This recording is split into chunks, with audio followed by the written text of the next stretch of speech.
All right. I can hear the people in the game talking. I might mute that. We'll see. But for now, I am currently recording the game for posterity. They are in setup mode. I assume they're going to start pretty soon here. And let me just go ahead and do a chat here.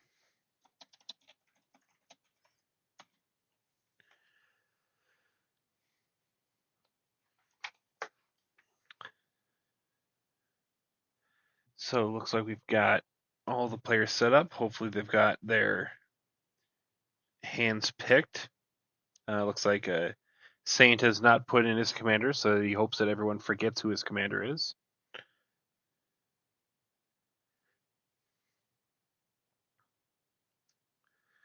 Unfortunately, we all do remember what his commander is. I'll go ahead and click on it there for anyone who doesn't remember. It is this bitch. It's a bitch. I can't believe that this card exists, and I can't believe how bullshit it is. But that's another story.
Right. Looks like they are getting the game started here, and Issue's camera immediately stopped working.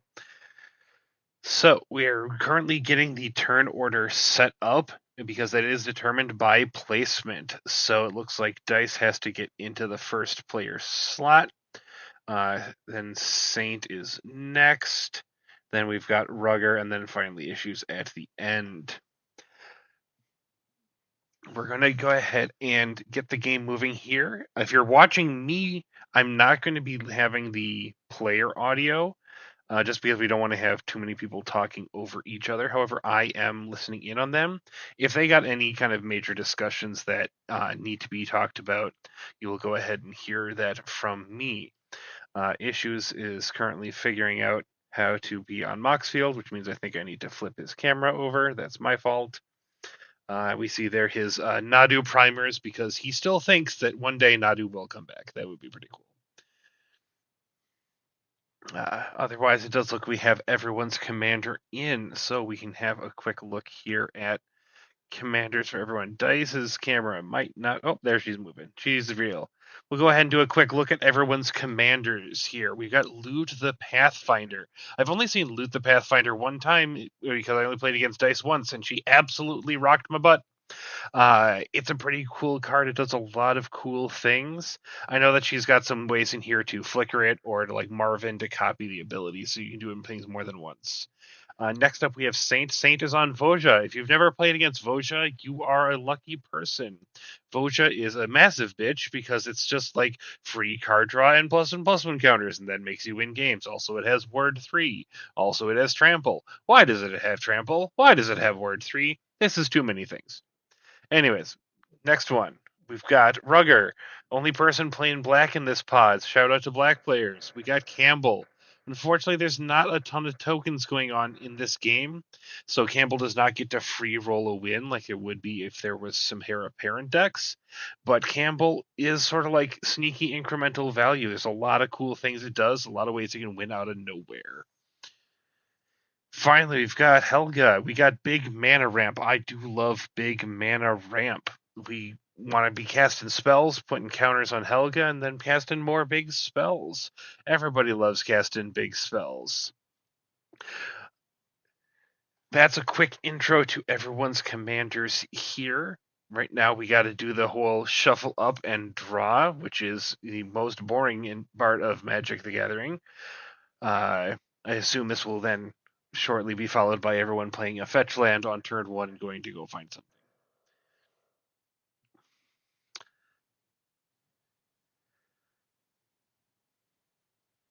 Let me turn their audio up in my ears a little bit more so I can hear what they're talking about. They're just chatting about new decks they're working on, a little bit of friendly banter.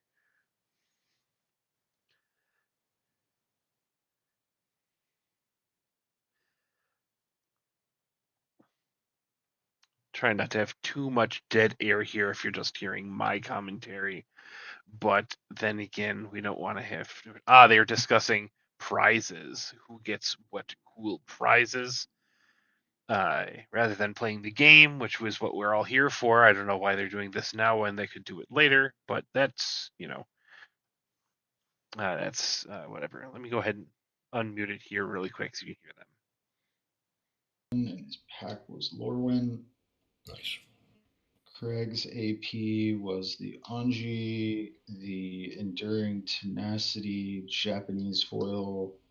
His promo card was also Nowhere to Run, and his pack was Foundations. Awesome. The remaining card pool, yeah, my picks were the Tragic Slip AP, which was cool, but what I really wanted to get back was the Cryogen Relic, so that worked out. Remaining card pool is a sketched Cascading Cataracts, which I thought Craig might pick, but you've moved off of that 5-color deck with a really, really cool painting on the back.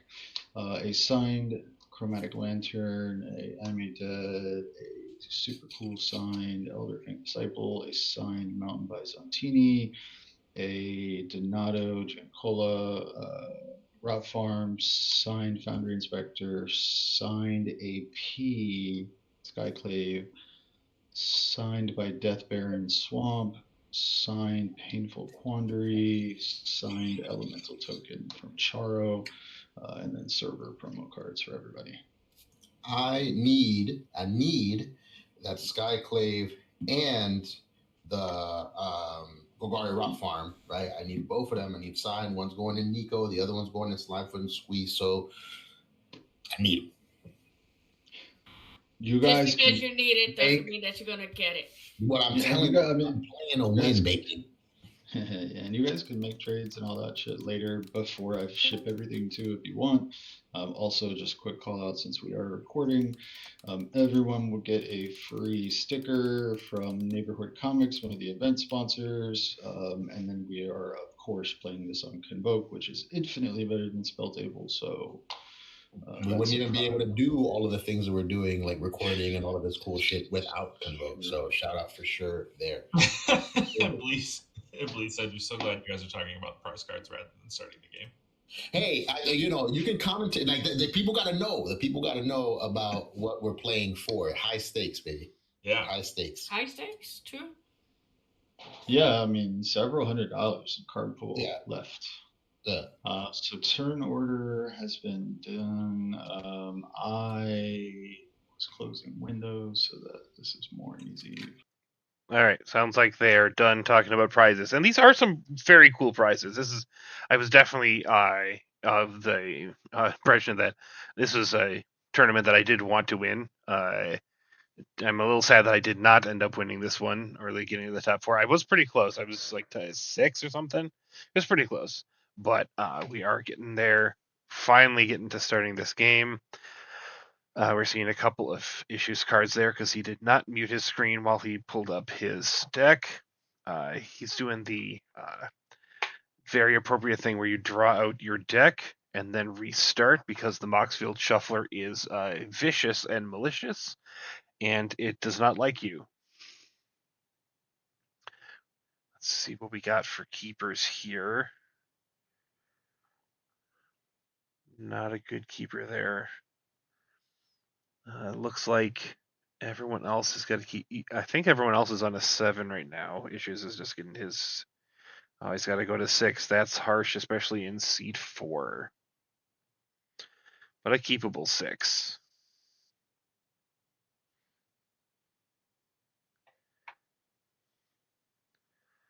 All right, and the game shall finally begin. Let's talk about what people are playing here. Well, we're looking for some mana ramp early.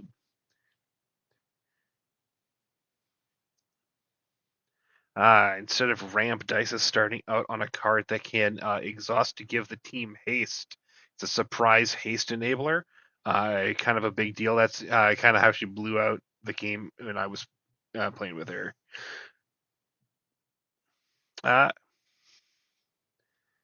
Do we have a turn 1 fetch? We absolutely have a turn 1 fetch.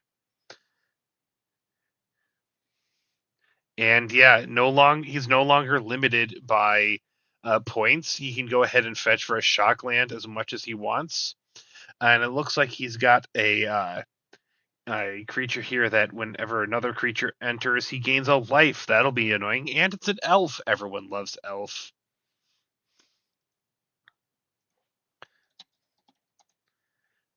Authority of the Councils, turn 1. The man is on fire. He can't be stopped. Everyone loves it. His issues have turn 1 ramp. Does he have the Llanowar Elves? He does not have the Llanowar Elves. Game is over. Let's see here. Nope, 2 mana. That's good ramp out in green. All right, we're going to smack Campbell there. We got the speed and no ramp again. The green deck's not having the ramp early. It's where they're going to get the quick value, and you're not seeing it this game.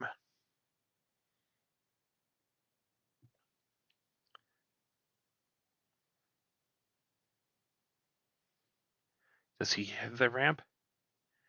That's not ramp, but that is importantly for his deck. That is changeling, so it is both an elf and a wolf. So we'll be getting value on both of Voja's trigger effects.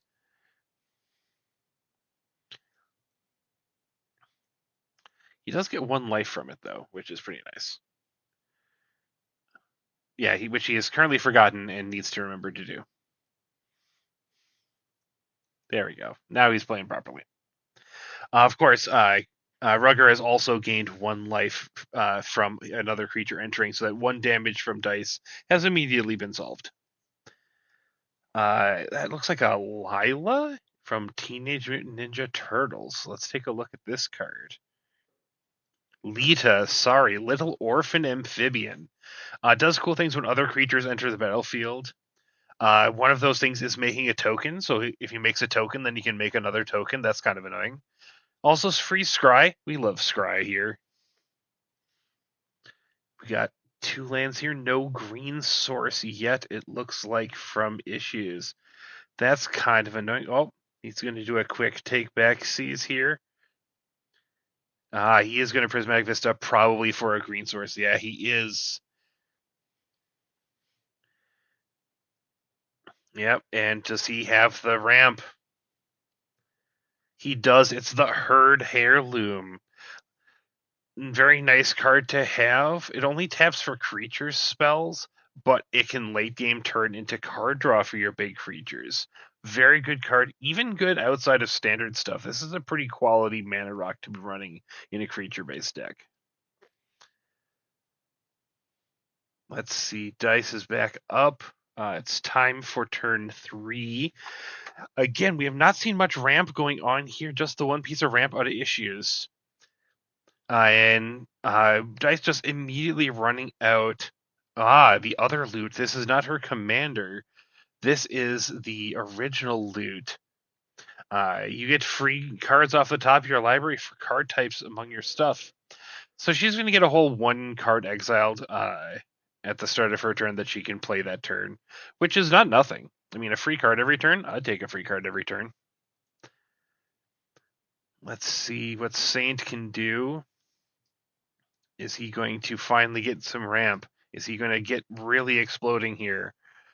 With how much he's thinking, sounds like the answer is no. He's not just running out of Bloom Tender or something like that. Oh, he said it's unfortunate. I don't know how to feel about that. Oh, and he's nothing to play on turn 3 from the Voja deck. He is in a bad way. That hand is not paying off for him. Let me go ahead and minimize that here. All right. At least no one's missing land drops. That would be really embarrassing. Okay, Rugger might just be running out Campbell and saying go here on 3 mana. Let's see. Because if he goes Campbell, he can get a food token and then drain everybody for 1, or do a scry to set up for next turn. Both of those are good options. Oh, that's even better. Oh my god. All right, cool. And now we're going to see if he needs me to jump in and remind him about. No, he does not need to tell him that Lita will trigger twice. He is a good boy. He knows what's up. Now, if he puts a 1/1 counter there, yeah, that's the right way to play. Because if he puts the 1/1 counter on there, then Lita will have more than 2 power and won't trigger twice off of Delny. So as long as only 1 creature ever enters the battlefield per turn, he can still get double triggers. Once a 3rd one does, then he will have to pick the +1/+1 counter.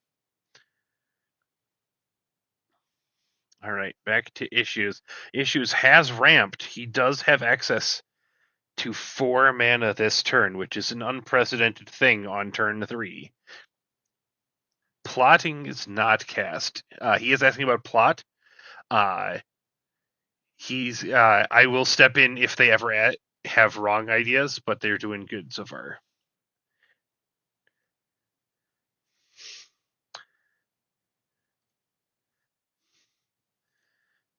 All right. Still 4 mana, doing pretty well. His commander is only 3, so he could run it as commander and have mana up. At this point, it probably does behoove him to play this commander.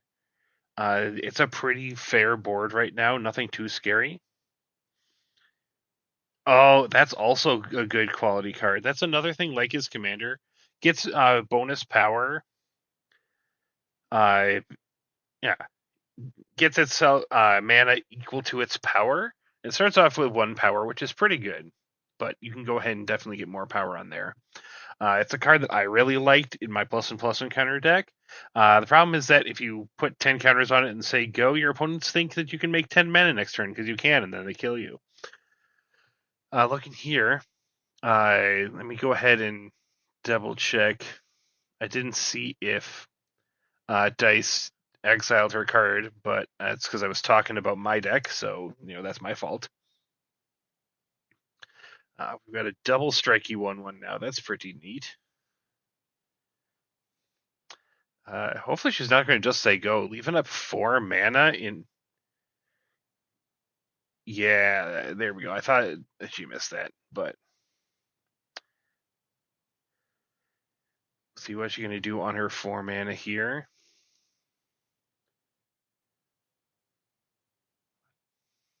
Hey, there's the Llanowar Elves. Very glare-filled Llanowar Elves, but that's quality.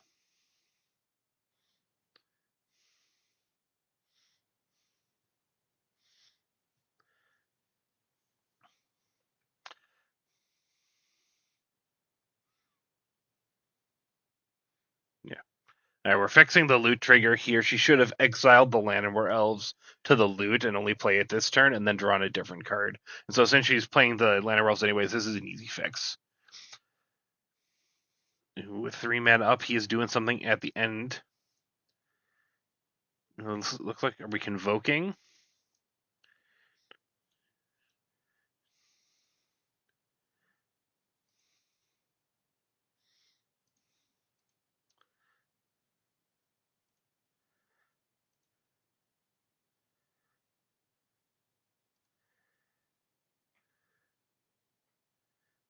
I'm a little curious why he's tapping the 3-tree mascot.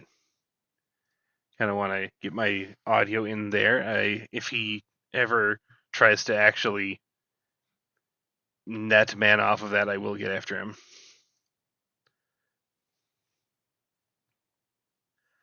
All right. 4 mana here for Saint with a little bit of fixing through the 3-tree mascot. Interesting that he's got the fox in there. Maybe it's just sort of creature-based removal.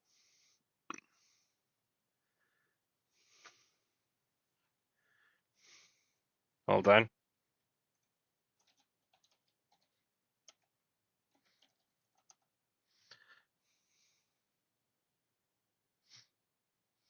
Yeah, turns out Craig has figured that out. All right.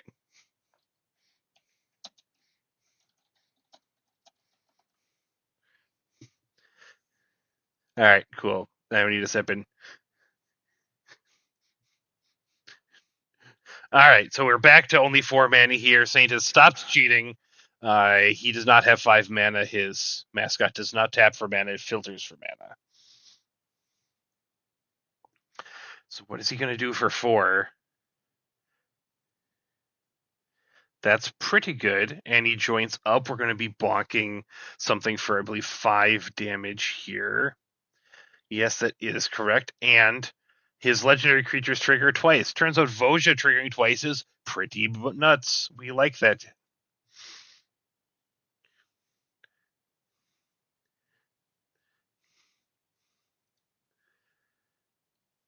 Yeah, taken out.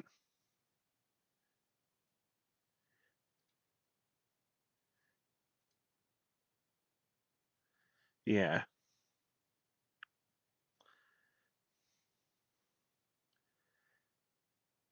Curious where Issues got those mutagen tokens from. I must have missed something.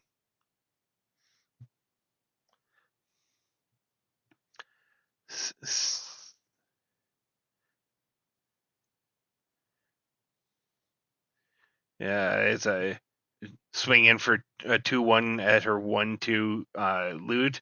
There's no way she's taking that block. All right, we're back to Rugger, who has lost his poor Delny. Of course, that was a very good card to get rid of. Because Delny is nuts, especially in these low creature power decks.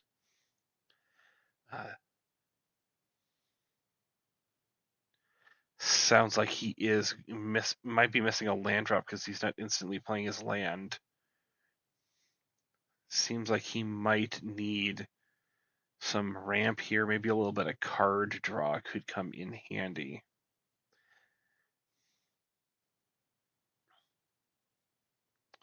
The non-squatted ninjas. He's going to get... whenever he attacks, he gets a 1/1 ninja for every player, every opponent that is. And you can pay extra mana to get extra copies of it. I have run into 4 of these at once. It was not okay. Even just 1 is still going to get him a lot of value here because he can attack Lita at issues for 2, and then everybody's going to get a 1/1. And he's going to get 3 Lita triggers here.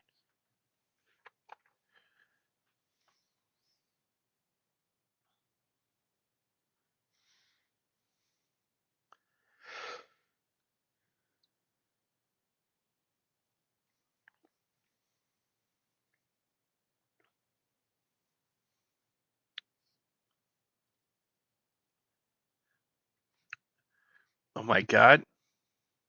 That was even different. That's what I figured out where the mutagen doings came from. This is not the Mona Lisa that makes mana. This is the Mona Lisa that gets mutagens whenever anyone casts a creature, which is kind of cool.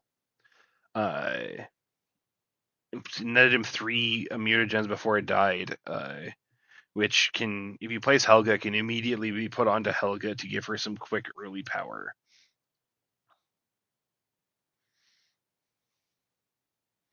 If he gets a land here, that's Helga plus 2 mutagens on her immediately, which might just be worth it. If he doesn't have the land, though, that's a little awkward.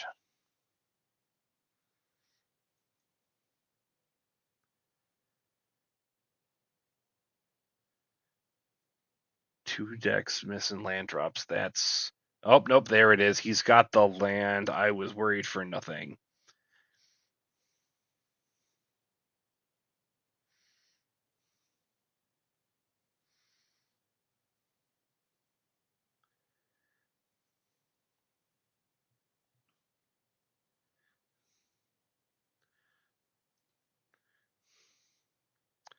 Oh, this is pretty good. This is pretty good.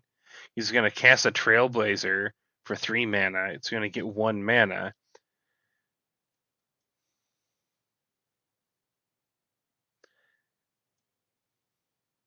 Which then gives him the extra mana. Uh-oh. Ah. All right. So, Dice was scaring me here. Thought she was going to counter Helga, which would have been brutal, but instead she's just going to be ramping. She's going to be sacking a land to go get 2 basics. She's got a Harrow, basically. Everybody likes Harrow. Now we got to wait for Dice to shuffle and shuffle. But she is doing some good ramp here. We're coming into turn 5 with potentially 7 mana available as she gets a land to play. Let's see what the top card of her library is for the Loot Exile. And she has forgotten it again. Hopefully someone reminds her.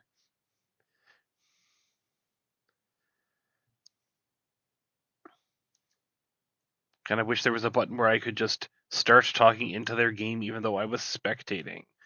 Maybe that's a thing that we'll talk to Convoke about.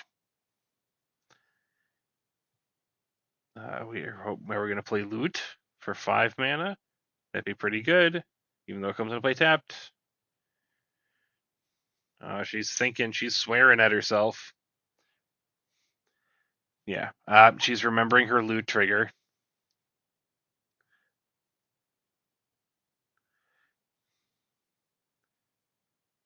All right. You got a card bounce off. I believe that is a that's probably bounce. Yep, it says a bounce spell. It's just an unsummon that can hit vehicles. That's not bad. That's very reasonable. Yeah. All right. So she does have access to this bounce spell for this turn only. I wouldn't say that it's vital that she absolutely plays it for sure here.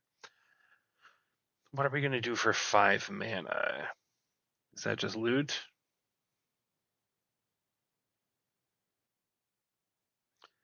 It is not just loot. It is Overlord of the Hauntwoods. And boy howdy, this is just going to come into play. And because she paid the full cost, she's going to get a tapped everywhere land. So she is ramping some more.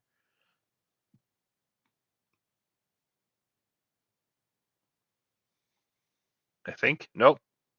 Nope. We are going to play it for you. It's cheap cost, so it is not a creature. But she still gets the everywhere land. She has 4 mana left here.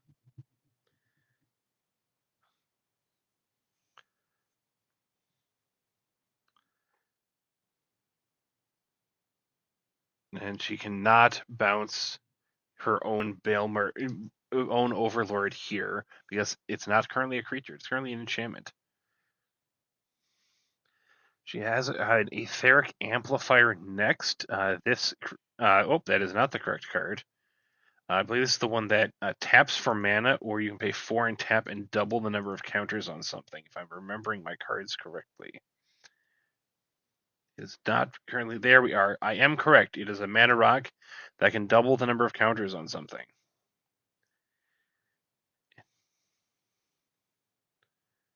What are we bouncing today?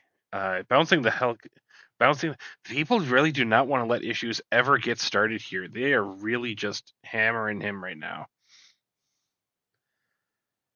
I don't think that this is a wise decision. I mean, he is going to start ramping there, but that is really setting him back turn after turn. I don't think that's the right call, but that's just me. We're not swinging here. We only got a couple of little creatures. I was expecting more big creatures at this point in the game, but I'm not seeing it yet. A lot of little duders. Does Saint have the 5th land, so now he can legally play Voja?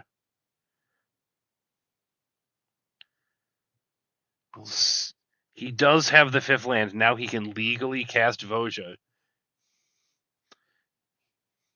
He's in fact making comment about the fact that he was cheating like a cheating cheater.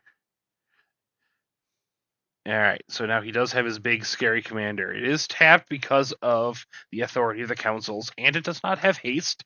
All it has is attack triggers, so we will have to wait till next turn. We'll see if the ward 3 is enough to stop everything, or if it's like Craig has been, Rugger here has been just sandbagging a board wipe.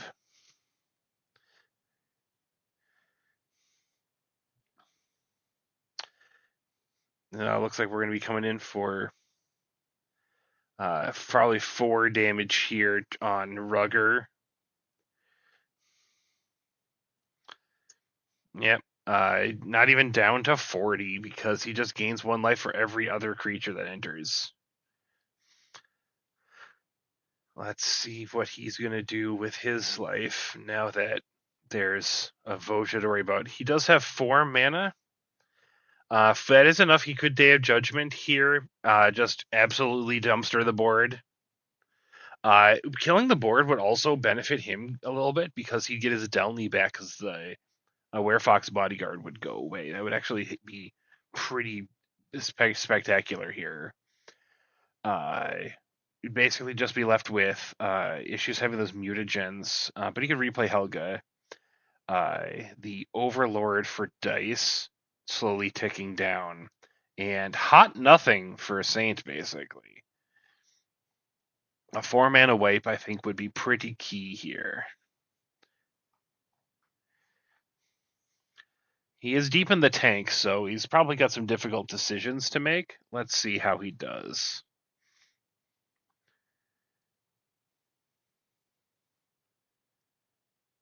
I'd let you listen in, but nothing to say.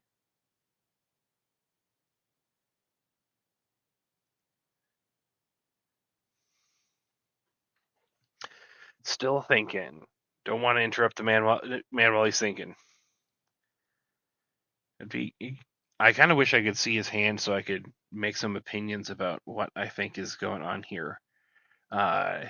With this much thinking going on, he does not have token production other people's turns, which is really what you want with Campbell. Is you want to be getting as much value off of him as humanly possible. So just running out Campbell here and then draining everyone for 1 with a ninja attack does not seem like a very powerful play, especially with Voja about to just take over this game. Yeah, now he's discussing Voja. We're gonna start to think some politics here.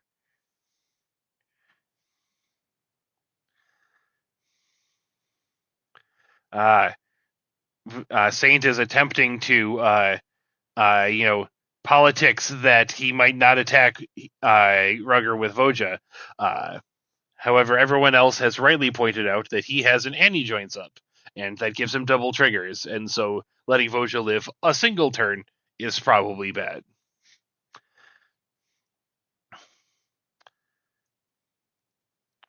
More thinking. The tank is very deep here.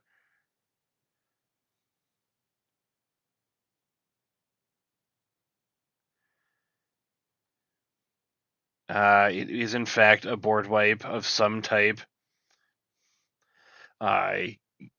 Because of Authority of the Councils, Voja was coming into play tapped, and that was pretty quality right there. We also took out the Llanowar Elves, which is not nothing.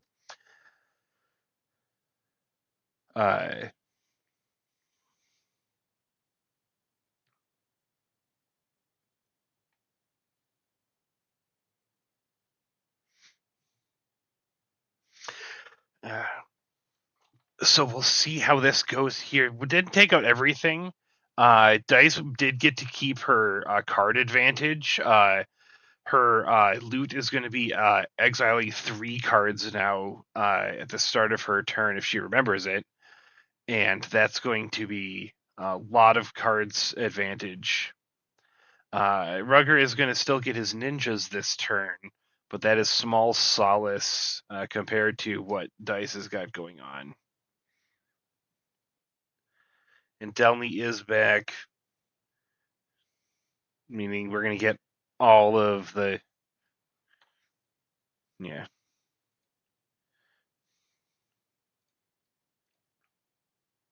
I was going to double check here. Yeah. You only get 1 set of ninjas. Delney only copies creature triggers. We're going to get all of our Litas here. So Lita's coming into Dice for 4 now. And then everybody's getting a 1/1.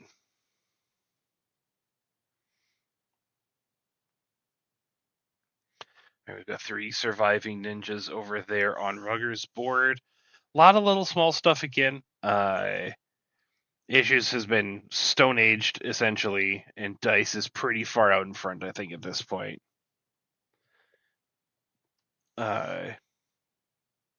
Don't think Issues is going to really be able to do anything about this loot. If loot could end up going away, I think that would go a long way to balancing out the board.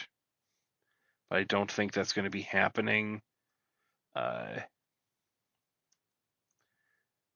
Without a creature on board, Bant is going to struggle a bit to fight it. He's got a very creature-based deck. I know that. He probably does still have some spells. I bet you there's a Get Lost in there. Perhaps a Unwanted Remake. That card is pretty nuts. But if he doesn't have those, he's not going to be able to do much about loot.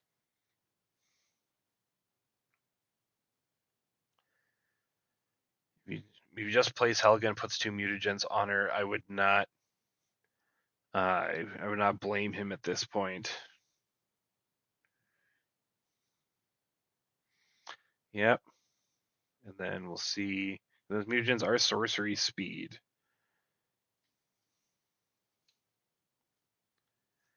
There we go. Did exactly what I thought. He's going to mutagen up the commander. Give her some counters to start here. He's going to be pass and turn with a tapped 3/5 commander, which is not nothing, but we'll need to be reminded possibly that this is tapped.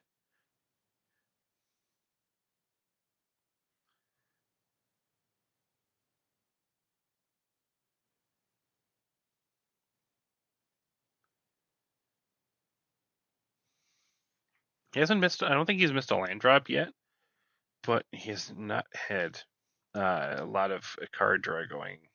So he's going to be running out of resources pretty soon here.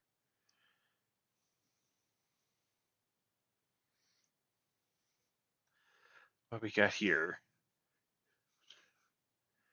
That's a pretty. We got some pretty powerful cards going here. We got 2 lands, so a bit of a mild width, but that is the Planetarium of Washington, 6 mana banger of an artifact.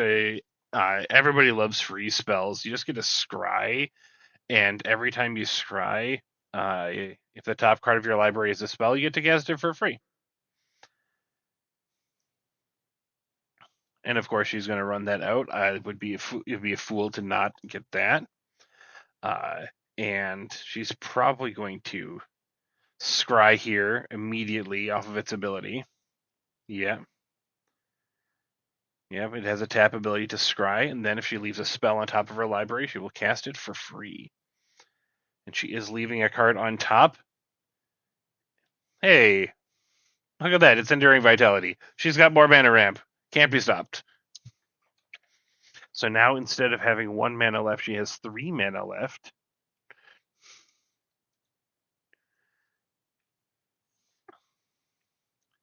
Now, does she have anything to do with the 3 mana? That's a much better question. She has the Etheric Amplifier. She has 4 mana. Thinking. I know that she does have some instant speed interaction that she might want to be holding up here. I just don't know if she has it in her hand.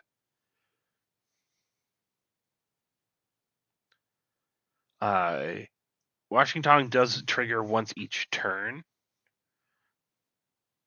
So if she does have ways to scry on other people's turns, that would be pretty cool. All right, Spinner of Souls. That's a pretty good one. I believe that's the one that when another creature dies, you get to flip until you hit another creature. Yep. This card is an absolute powerhouse, and you should be considering this in your decks.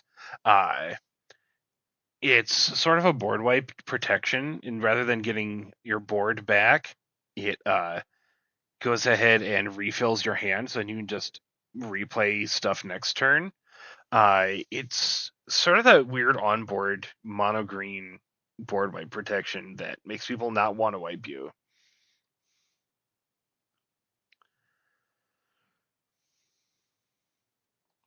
All right, back to Saint. He's still got his 1/1 Death Touch, which is, slowly keeping him in this game a little bit, but without really anything on his board, he's going to be struggling against Dice, who has, 14, 15 mana at this point? And this is just turn 6. She is ramping quite well, and no one has gotten a burst damage explosion on her, which is really what you need to have on a slower deck like that. You need to be able to just alpha strike her into oblivion, and nobody is doing that. So this is her game to win until somebody can stop her.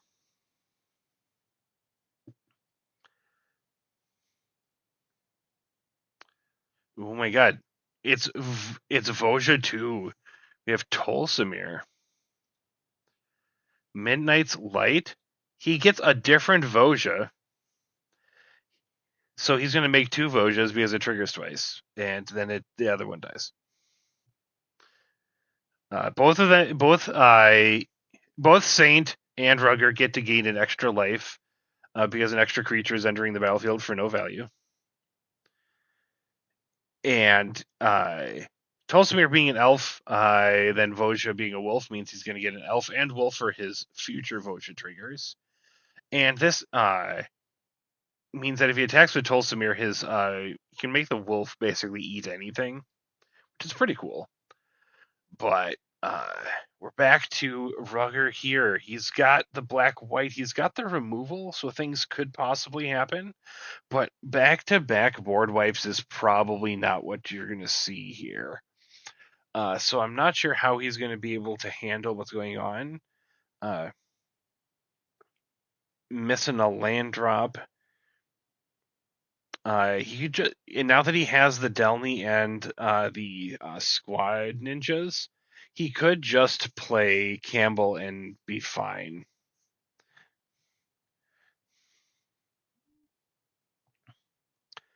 We'll see what happens with that. His screen is not frozen. For a single black mana, what do you do with that? There's no dark red going on here. We're thinking. Just check chat. Somebody, yeah. Issues is streaming it on Twitch, just from his perspective. There's no commentary there. If you want to listen to their side of the audio, that's how you can do that. Of course, if you're watching the recording, you cannot do that because it is a recording. He is thinking here. What is he doing for?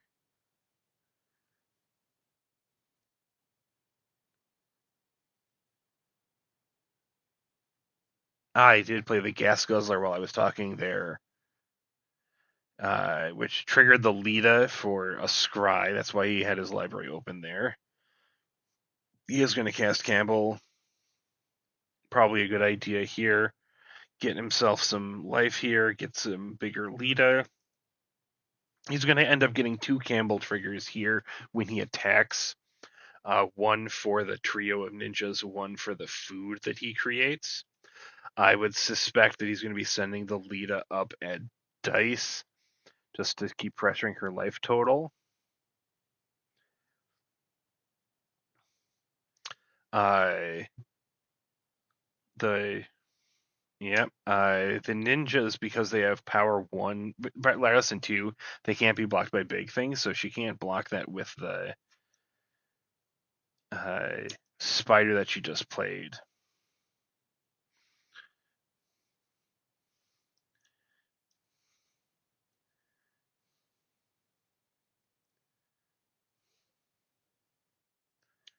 There we go. He's got the,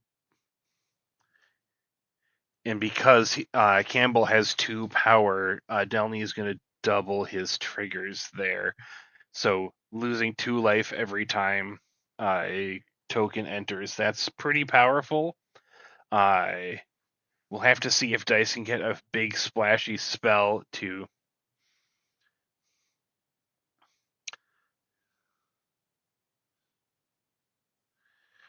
Dice does have a 1/2 that can block a ninja.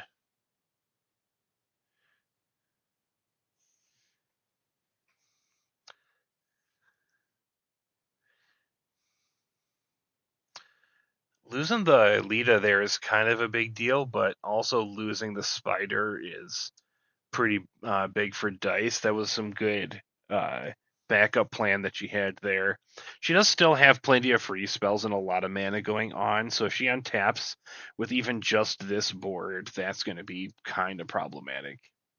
Of note here, the exhaust ability on her 1-drop she played can give her board haste. So if the authority of the council stops being there and she can put out a board, she could give it haste and sort of out of nowhere people. But now we get to issues. He finally gets to participate in this game. He has a Helga. It has 2 counters on it, so it's tapping for 3 mana. So he has got himself what it looks like 9 mana for casting creatures. 10 mana because he has a land. He's going to use the mutagen, which basically sacrifices 1 mana for a counter on Helga. Or maybe he won't. Maybe he's just going to play creature spells, which is a pretty good plan that will draw him cards.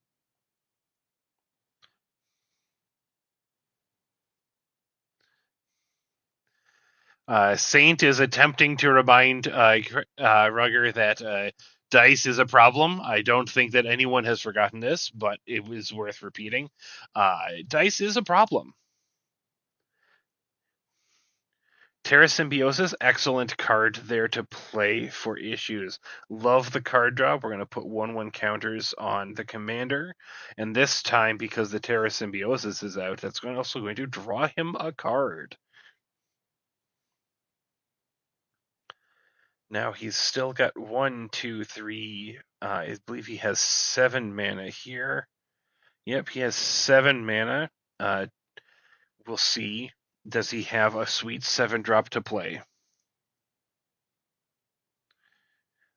He has drawn his cards in the wrong order, it sounds like. We'll see if he plays the card he drew in the wrong order just to prove it. I bet it's like doubling season or something. We got some extra counters there. We'll see. He is currently sandbagging a little bit. As a reminder, Helga only taps for creatures with big converted mana value. He's passing with 7 mana up right now, which is kind of crazy. We got a land, we got a mana rock, and we've got to take 2 extra combats. Now her board right now is not particularly spicy, but I will note that Full Throttle does untap her creatures. So if she does play a big, powerful creature, she could give it haste, take 2 combats, and sort of get people out of nowhere. We are going to Planetarium Scry, try and get herself a free spell. She is leaving 1 on top, so it looks like she has something there. Oops, Issues is dead. It is Sabsunin.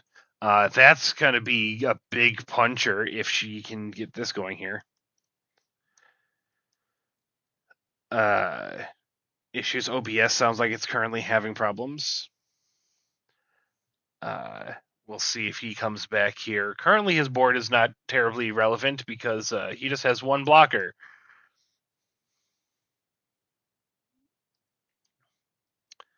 All right. She's going to surveil 1. This surveil could have triggered the planetarium, but never mind. That is fine. We'll spend the mana anyways.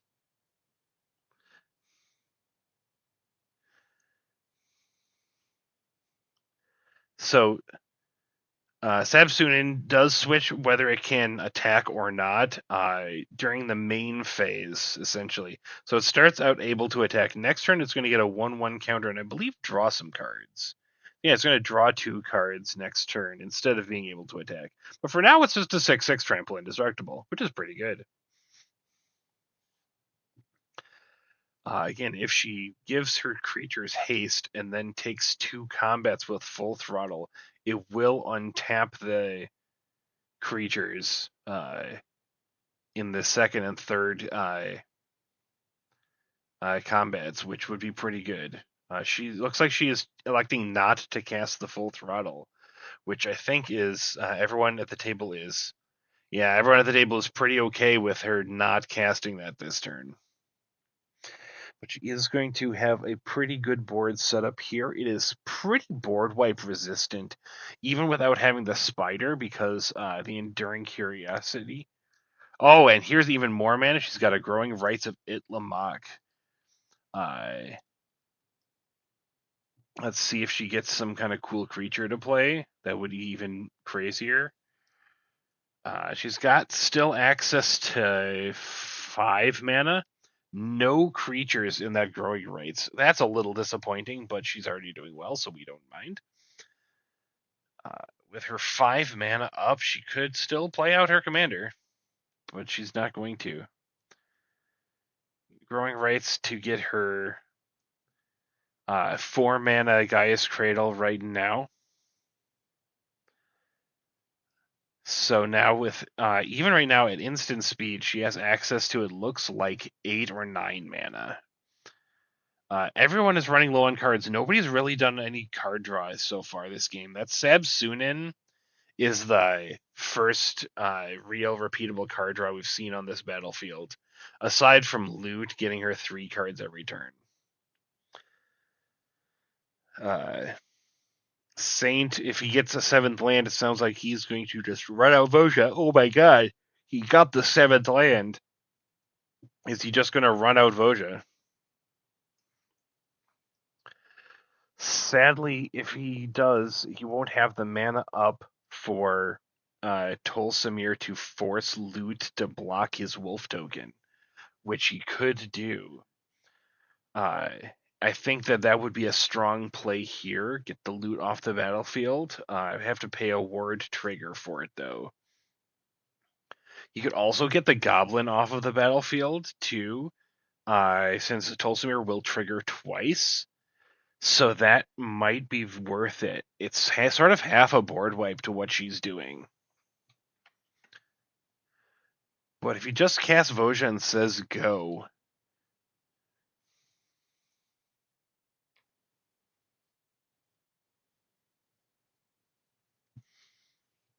Saint is currently discussing how Rugger has a lot of life and is therefore immune to whatever Dice is doing. I think that he is currently losing and not sure how to feel about this. Let's see what he does here.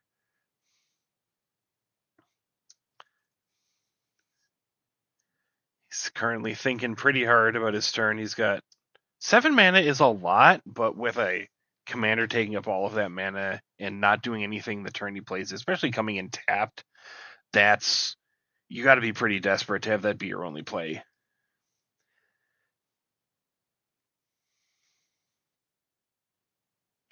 All right, Issues is back.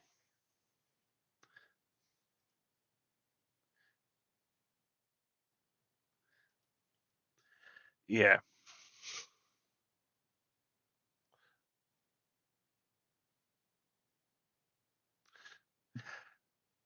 All right. We've entered the everyone is talking shit stage of the game. Saint is using this to waste time rather than to play his turn.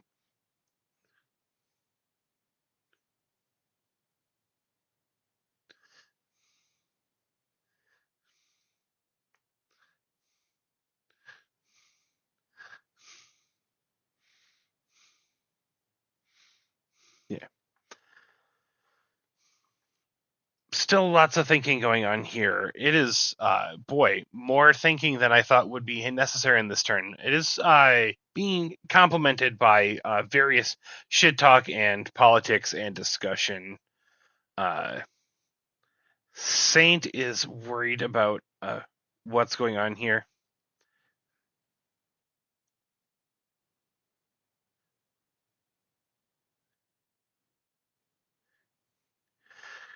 We're looking for loot, and the planetarium is getting her extra cards. We want to get rid of those things here. I think Saint is finally coming to the sense that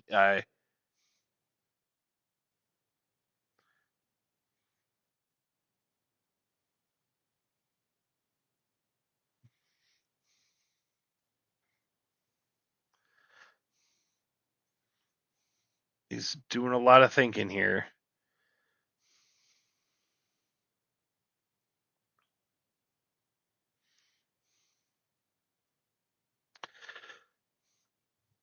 All right, boy, it looks like he's finally going to take a game action here. They've done a lot of thinking. They've done a lot of talking. It is turn 7. That's sort of when we start doing the real major politics and discussion. Let's see what he's going to do here. I don't think he's going to take the path. That's interesting. He's got a fight spell. We're going to do punchy. So this is not a fight spell, it's just a punch spell.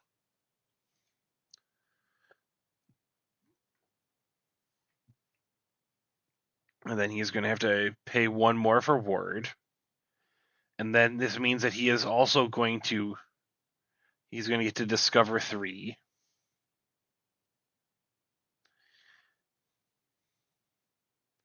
Let's see what he gets off of this here. Does he get a good free spell?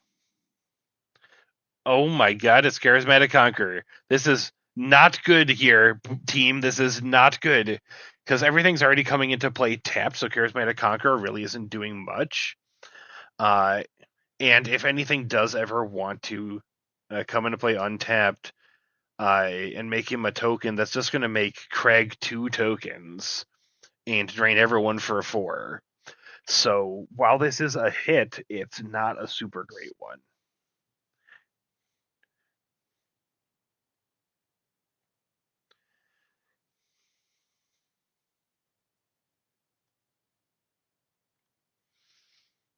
He does have fire breathing on that goblin. Maybe that isn't the hasty goblin. That is a pretty good goblin.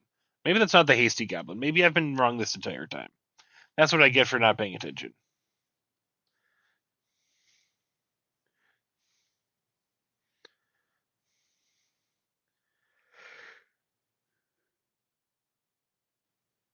But they're discussing that it has double strike and fire breathing, which is a pretty good combination.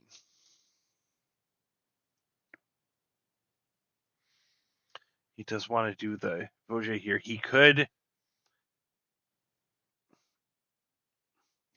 force the block if he attacks with the Tolsimir, but that's probably not a good idea because he would definitely kill it. Tolsimir does have to attack.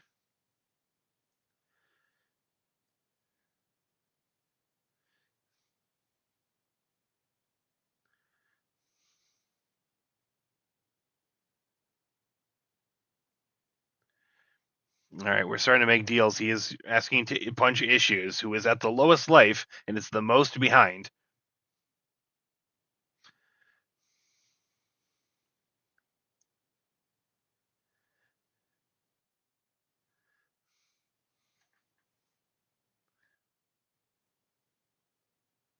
Yeah. All right, Tolsimir is coming in for 3. And this then forces.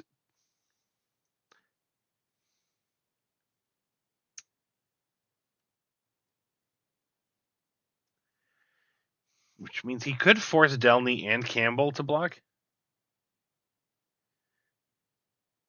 But he's probably going to target a ninja. Yeah, because then it actually dies.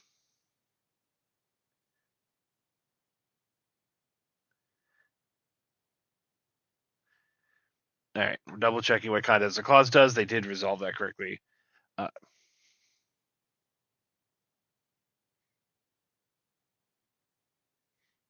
right, Issues is reading cards. We're double checking effects here. He is currently we are at Tolsimir is trying to force Delney and a ninja to block his 5/5 wolf.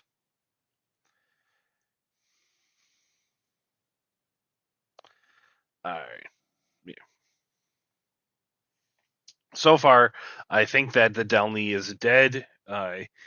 He could put the Campbell in front of it as well and take out the wolf because he's but that seems kind of risky. It looks like he's going to let the wolf live and just lose the Delney.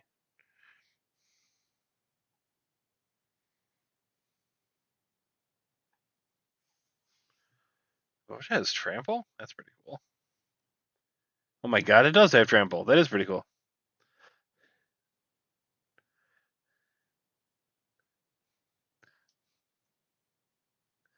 All right.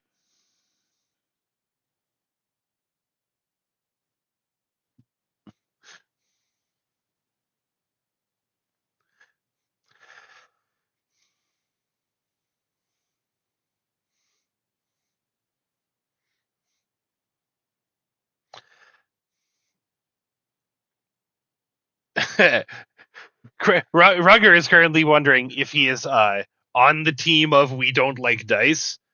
He is the teammate that is flicking you in the back of the head and hoping that you don't get mad at him. Oh my god, it is Trouble in Pairs. Look at this card. Look at this good Magic the Gathering card. Look at this bad stolen artwork.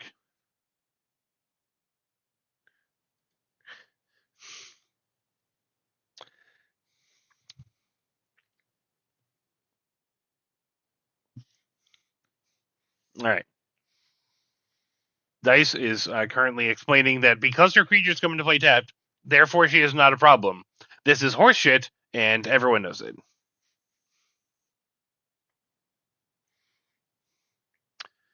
Yeah. Her full throttle is gone. Not having a surprise double extra combat is pretty sweet. I'm assuming she has more than one way to take extra combats. Also, I have run into cards in her deck such as Genesis Wave. I think a Genesis Wave for 10 would be pretty powerful here.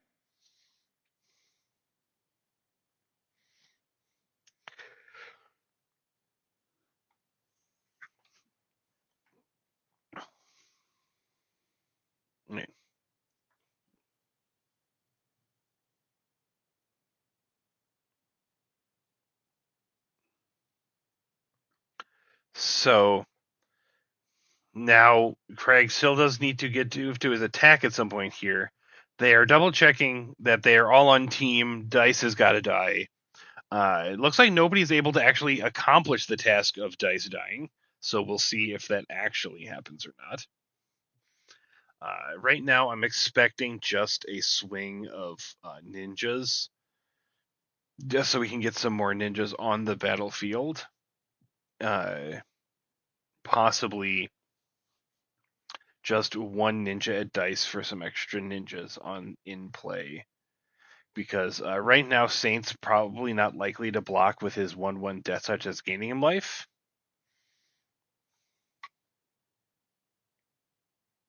He's coming at Saint for one.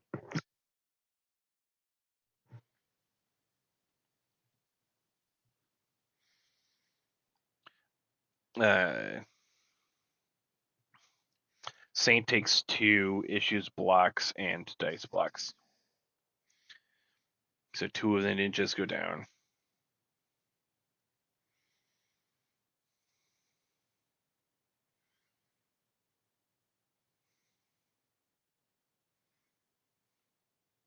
All right, we're double checking our good friend Charismatic Conqueror here. Charismatic Conqueror is only for creatures that enter untapped. Then you may tap them, and if you don't, then he gets a 1/1. Because the ninjas are coming in tapped, Charismatic Conqueror does not trigger here, so we don't need to worry about it. All right. Looks like Craig is still missing land drops, but maybe that Trouble in Pairs is going to get him somewhere.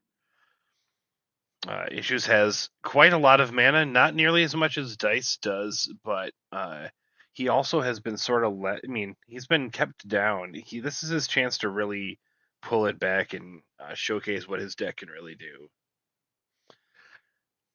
A small out of him, so we'll see, hopefully.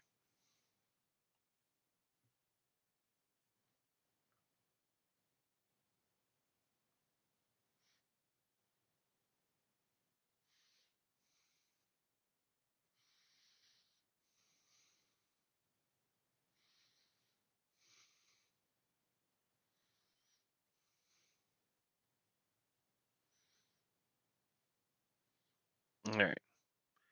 He's thinking. He's got 4 cards in hand.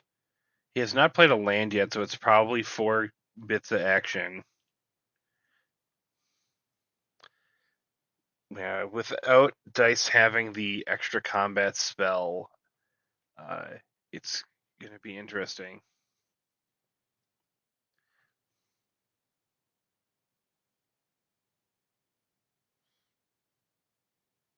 But she is going to be drawing 2 cards with Sabsunin. I don't think they've realized that. Craig's no longer on the team. Time to die. Let's see. What's he going to do with his 10, 11 mana? Yeah, looks like he's got 11 mana for big creature spells.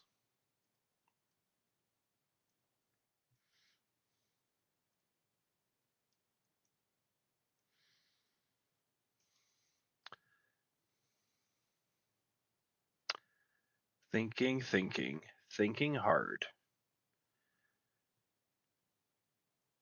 With 1 green mana, if it's just 1 green mana, that means he might have finally gotten his Land of Elves. Nope. Undo that green mana. Back to thinking. This is pretty serious. This is for big stakes here. Feeding. Oh, it sounds like he wanted to make a token, perhaps.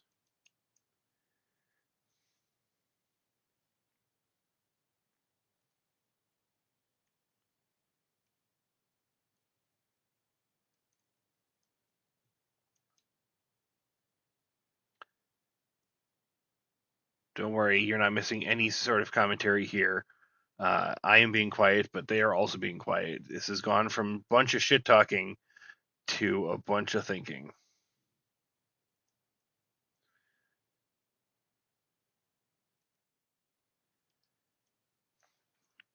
Now, a reminder, part of what Helga can do is that if he plays a big creature spell, she gets a 1/1 counter and draws a card. So he could chain big creatures here. But 2 spells would get Trouble in Pair as a card, and the big creatures are going to come into play tapped. This is the sort of board that is crying out for a destroy all artifacts and enchantments type of thing. We need that Bane of Progress. That's what we need.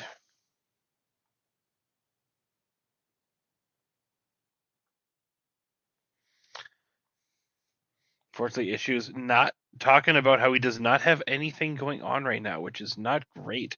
For that much mana and 4 cards in hand in a curated deck of good cards, to not have any sort of action at this point is kind of wild. All right, here we go. Let's play a play.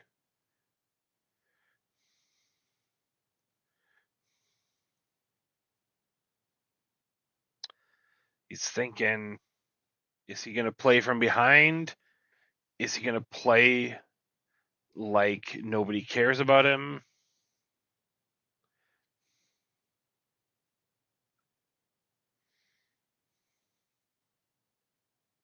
So what's he going to do here? If he takes, he's considering to take a turn off to just rebuild.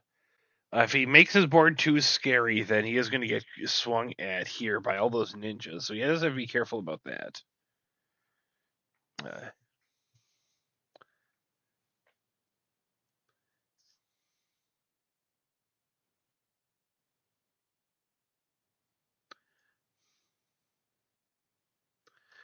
All right, he's got 7 mana now.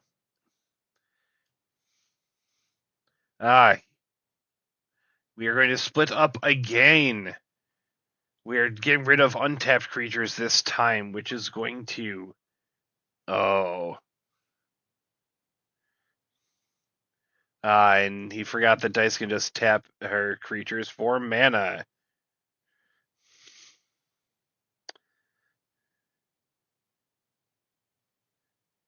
This is going to get rid of basically.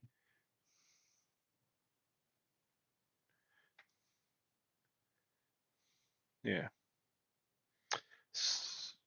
All right. So that was not a super amazing split up there to get untapped creatures. But we've got 4 mana floating for Helga. He sounds like he has no big creatures in hand, which is really awkward. Again, this is what his deck is supposed to do. He's just not getting there. What if he's going to go with the Surveil land off of his fetch?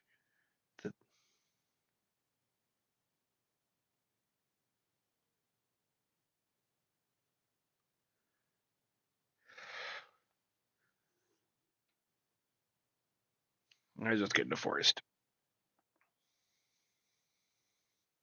Oh, Breeding Pool.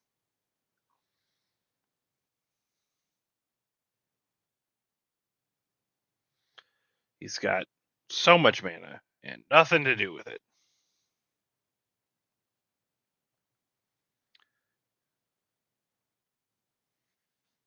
He has, in fact, 9 mana. He's going to let his Helga mana go away and do nothing. He board wiped some of Craig's board, and that's it. That's harsh beats there for issues this game.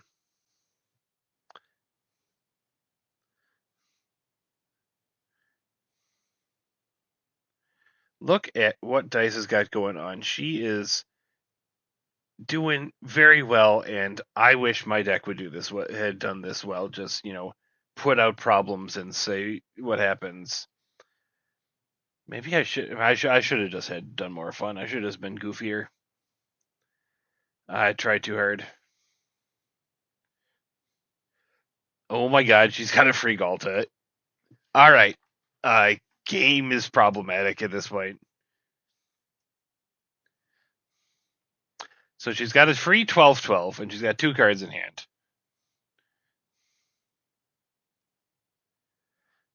Let's see, does she get to put any free creatures in play? She's got one. All right. All right. She's got one tapped dragon.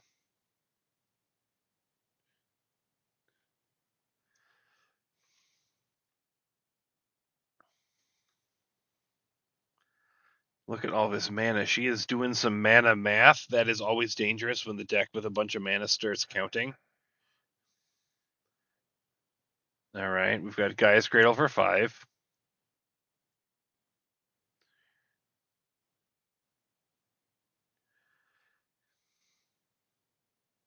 All right. We are utilizing the amplifier to double the counters on the Seb Sunin because it can't attack or block when it has an odd number of counters, and she just put 1 counter on. But now 1 is doubled to 2, so now it can attack or block. So if she just does that every turn, she's going to both get the card draw in the main phase and then double it back to an even number and attack. Reach and Trample is pretty powerful. I'm going to be surprised if she doesn't attack with something here. That should be. She's coming in for 2. Coming for 5 damage on Craig. Keep his life total at a fairly reasonable number. Fairly reasonable. He's still at 49.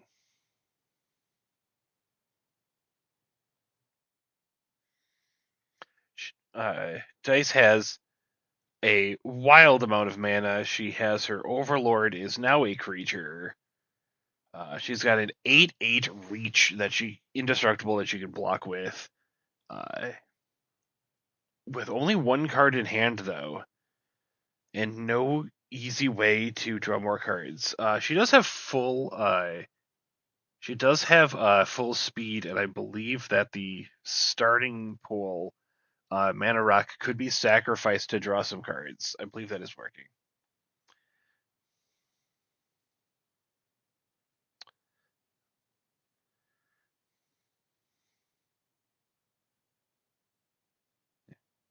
Right, they're double checking here to make sure. Yeah, this is what I already discussed a while back on Charismatic Hunter versus Authority of the Council. They're just double checking that that works properly, and it does. All right, once again, Saint has 7 mana and could just run out his commander and say go, but again, at this point, it does not seem like that's a very smart play. If he doesn't have anything else to do,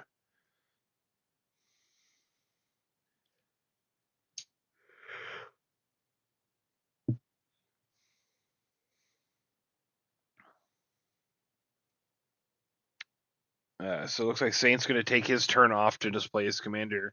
Once again, if he does get to keep the commander, that is pretty powerful and can do some pretty nasty stuff on the crackback. But we gotta see if it'll survive. Last time it didn't. Last time it got immediately removed. Here's Voja again, coming into play tapped because of Authority of the Councils. That's all of his mana for the turn. Unfortunately, he can't really kill anything with that wolf token, even with the Tolsmere trigger. He could attack for 3 just for the life gain. He could attack the Tolsmere at Rugger and the wolf over at Dice to kill the Overlord. But we'd lose the wolf, and he does not want to lose the wolf because the wolf right now, that's his only wolf on the battlefield for card draw with Voja.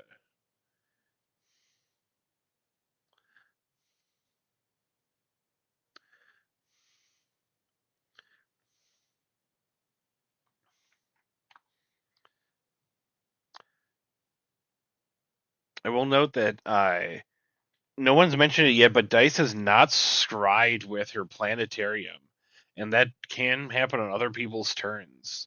So she does have access to have a surprise big spell off the top of her library. This could be game changing if she gets the right spell.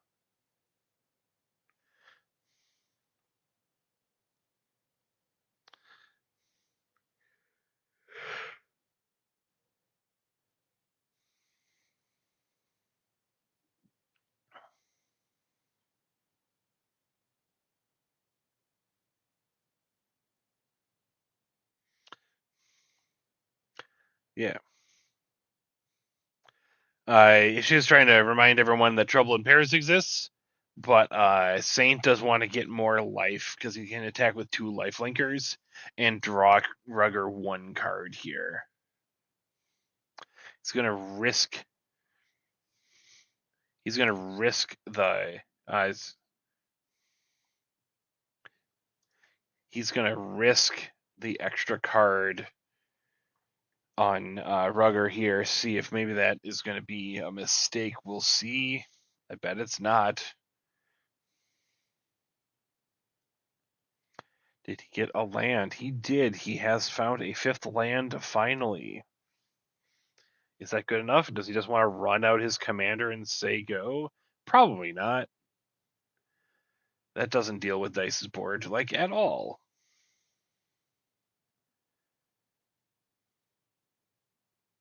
Alright. Here we see the proof of you not having anything to do is when you start rearranging your board. Now, how is he going to get the stop going on here? He's discussing putting up a stop sign. I don't know if it's going to actually solve too many problems here. But we'll see. For 5 mana, it's kind of a tall order.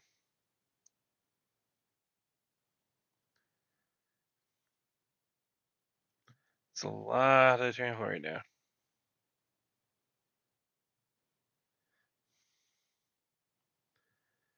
Thinking hard. Finally getting access to that 5th mana does mean that he now has access to things he wasn't planning around.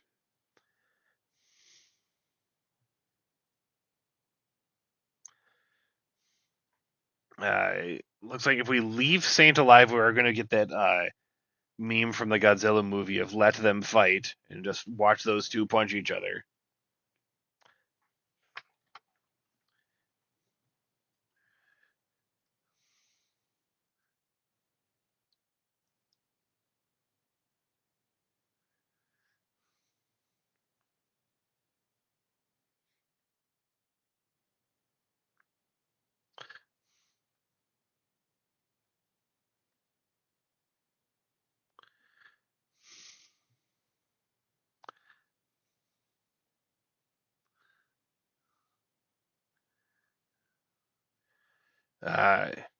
Rugger is considering the take a turn off to play something that will be it'd be a secret tool to help us later.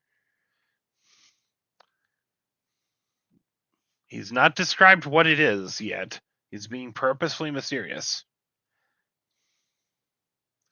He does sound like he has no other options, so he's just going to run it out and see what happens.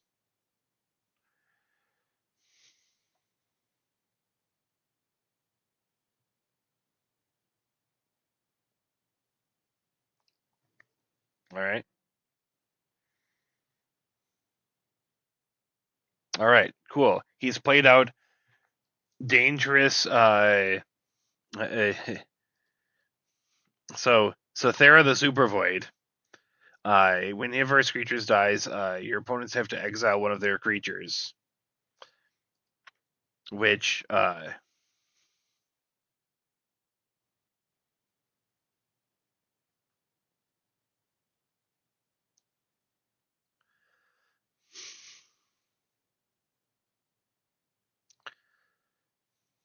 so,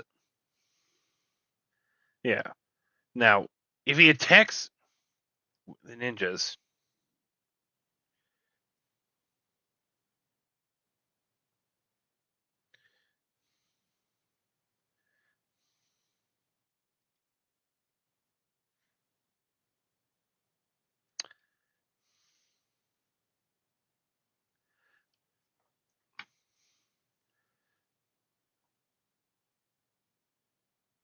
All right, we are currently planning out what he's going to do with his stuff. He's got little one wants to block with. We're trying to figure out if he's going to be attacking.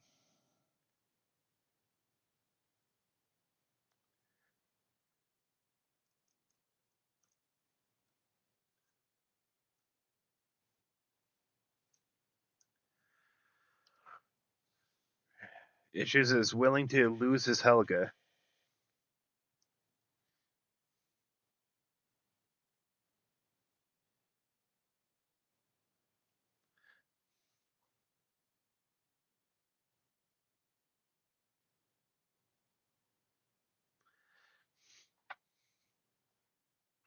Yeah.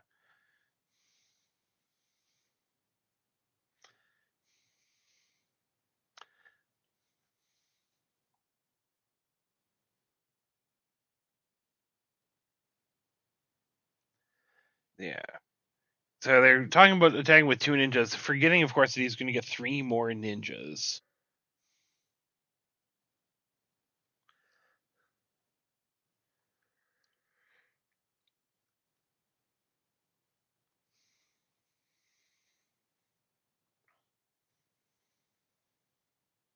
Yeah.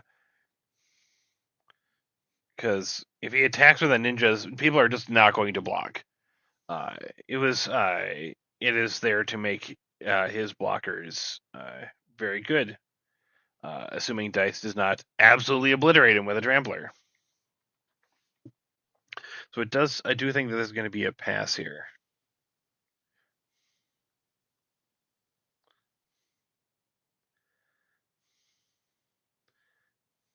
Uh,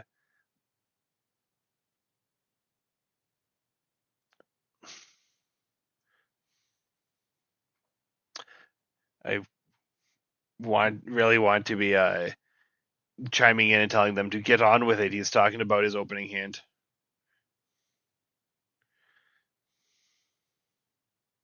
All right. So he's got 2 blockers that if they die, everyone has to exile a creature.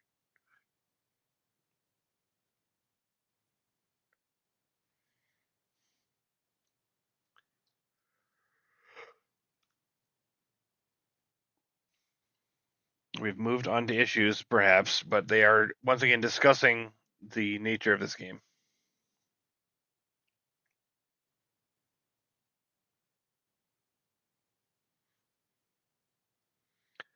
He is, of course, discussing the fact that people will definitely block his 1/1 creatures. I don't think they will. I think they will just take a little damage.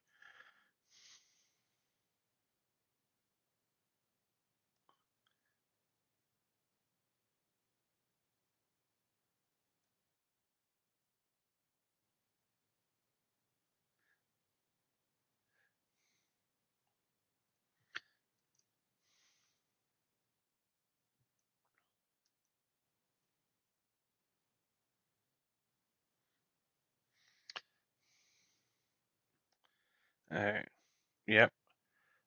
Sounds like Issues' Twitch stream is currently having some difficulties. Sounds like I am the definitive stream now. Uh, it's all complicated, but this is fine.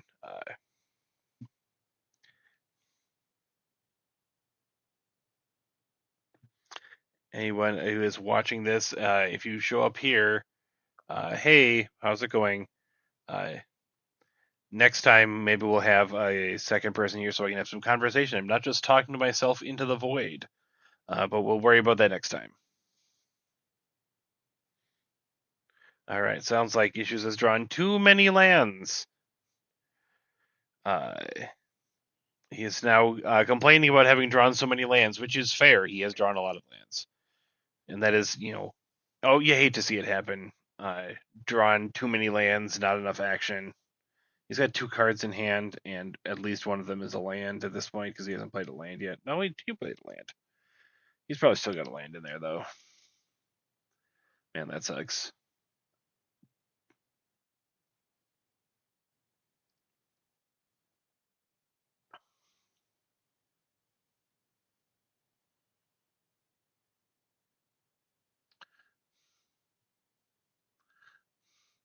All right, sounds like Issues is making the sweet deal to activate Herd Heirloom.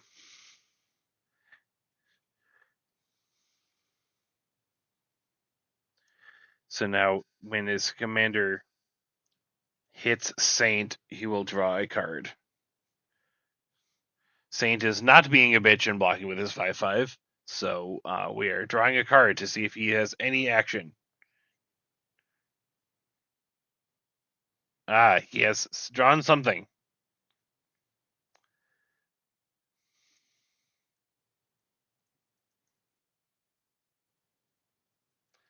All right, we've warped in a loading zone.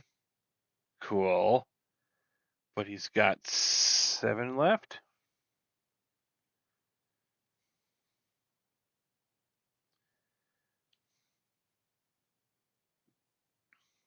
Kind of a spell are we casting here to put 2/1/1 counters on the Helga and draw a card? Oh wait, it'll draw 3 cards because of the Terra Symbiosis.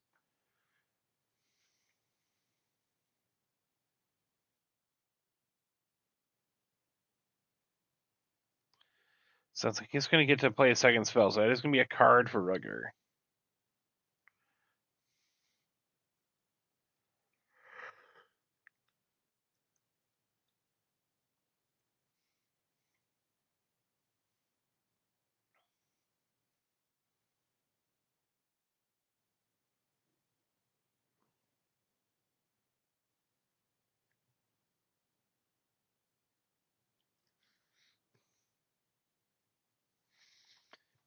Like issues, dice. We're doing some math here on what dice could do.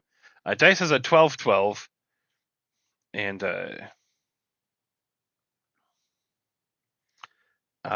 what could be a potentially like 10/10 double strike. So the authority of the councils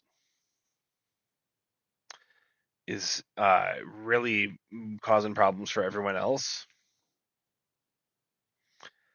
So we're going to play a loading zone instead of warping it in, and then probably just pass, which again is disappointing, but always rethinking the math.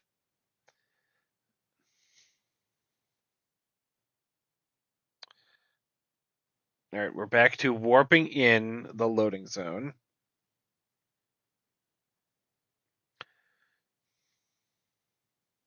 He's got another dude for warping. Is it anti-causal vestige or is it the 9/9?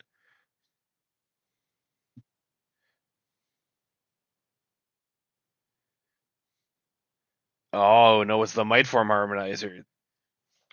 This guy's, I believe landfall double the power of a creature. This guy's kind of nuts. Nope, sorry about that. So now he's going to draw 2 cards off of Terra Symbiosis. He's going to draw 1 card off of Helga, and Rugger's going to get 1 card off of Trouble in Bears. And he's drawn more lands. Excellent. That is exactly what he needs.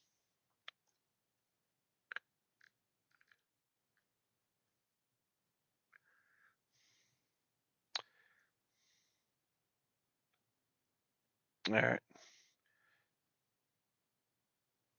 All right. Now Dice is finally showing off that, oops, did you forget? I can scry whenever I want to. I'm going to get some cool free stuff. Uh-oh, she's got a big spaceship.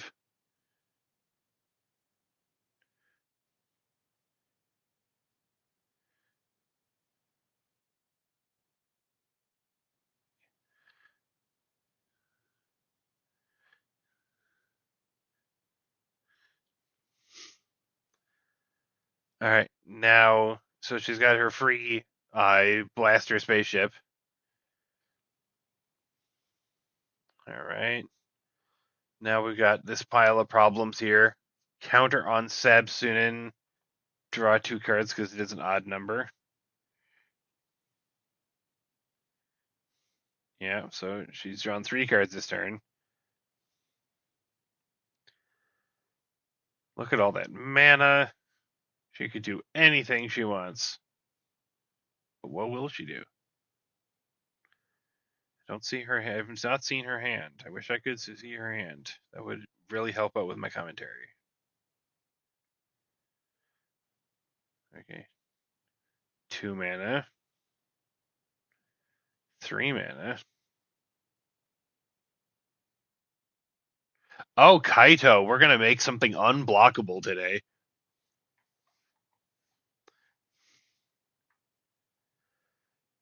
What are we going to make unblockable?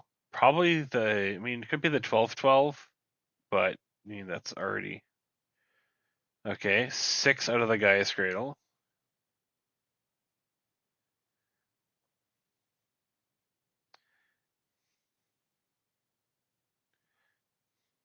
We're going to use the Etheric Amplifier. Sebsun is going to go from 3 counters to 6, making her a 12/12 that can attack and block. That's pretty good. We've got 2 green mana floating. It's probably going to go away. Plusing Kaido here. Galta is now unblockable, and she's going to get to draw and discard. So we've got a 12/12 unblockable Galta. Somebody's getting absolutely turfed.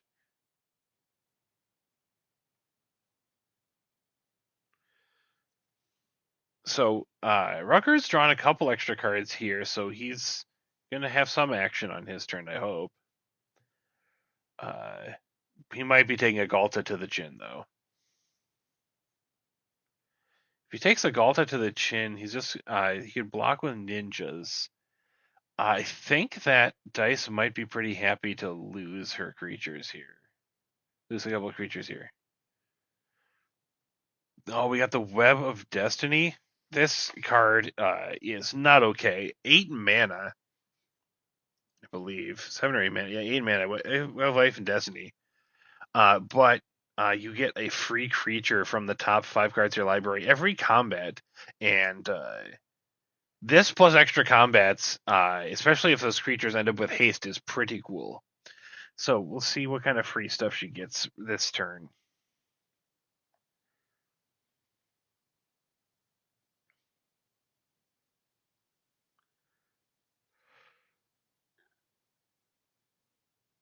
Sounds like she's got a choice to make. She did not immediately snap down something huge. So either she's got multiple good things or multiple bad things.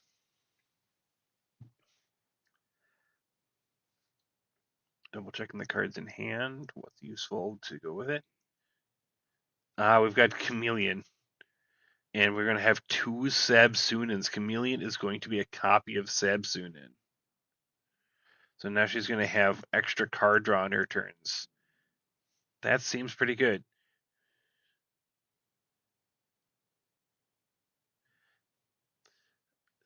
Looking around the table right now, loot is the Dice's commander still has not hit the table. I think it's just not terribly useful when Authority of the Councils is out to play a creature with haste. She's coming down at Rugger for 12 unblockable. Not much he can do about that. Those ninjas are not going to be stopping that. It looks like everyone is getting punched around.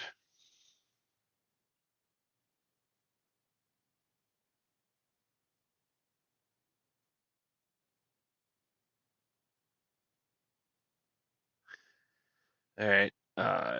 We'll see if she remembers to put a counter on Kaito for having dealt combat damage to a player.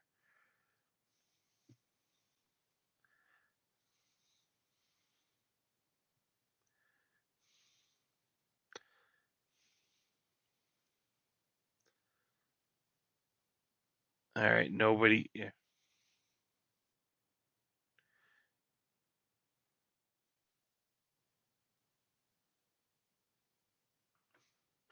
All right. We got Saint is finally at turn 9 has a Voja in play without summoning sickness.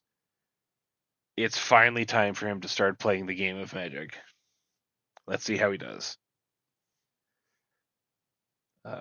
We're beginning the turn by being in the tank, where I think everyone lives right now. They live in the tank. I'd like to note that it is past midnight. It is past my bedtime, but I'm going to stay with this, folks, until this is done. Unless it goes to like 2 o'clock. If it goes to 2 o'clock, then this is a over 3 hour game, and I will have words with them later. We're going to probably put down some more elves and some more wolves. Let's see what he's got going on.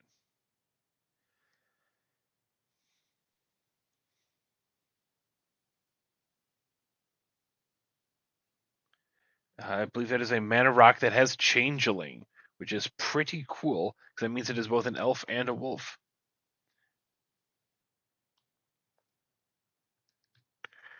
So not only did he get a mana rock out, but also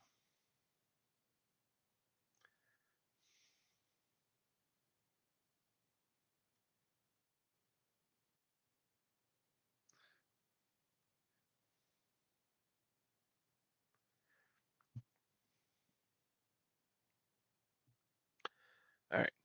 Still thinking here. He's got 5 mana now. Currently 2 elves and 2 wolves, so there'll be 2 counters and everything and 2 cards drawn. That's per trigger. What's he going to add to this? That's another changeling. This one is going to come into play tapped because it is a creature. But he has just put down 2 wolves and 2 elves, which means that he is going to end up on 6 counters on all of his creatures and 6 cards drawn here. So that's going to make him problematic very quickly. Now, Voja is still a 4/4, and Dice has a 12/12 indestructible. So even with 6 counters on it, swinging with Voja is not a good plan at this point. We'll see what he does want to swing with here, or if he's just going to put 6 counters on his team and say go, which seems risky. Does he have one more changeling up his sleeve? Because that would help out a lot. Get another 2 counter, 2 counters and 2 cards. Let's see here. He does not, but that level up is going to have a ton of. That's going to get him a ton of counters here. The math on this is going to get slightly out of hand. Dice might actually be in some serious trouble here.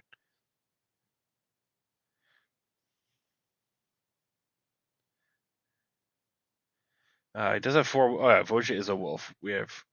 Does Voja count itself?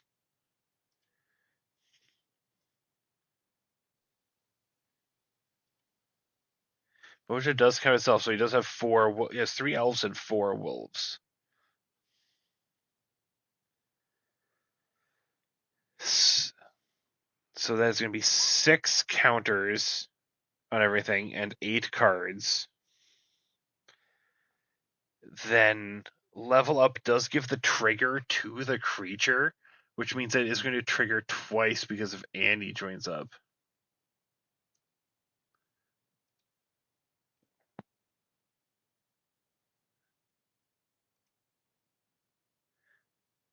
So,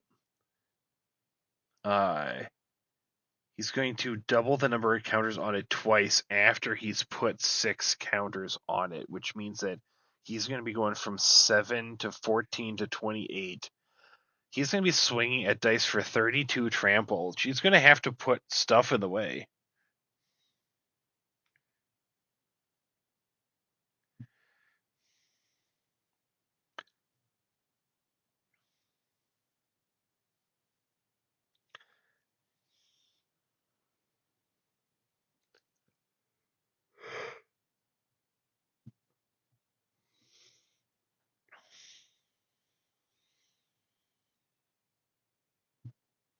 So Saint could swing for 32 at dice, and that might not be enough.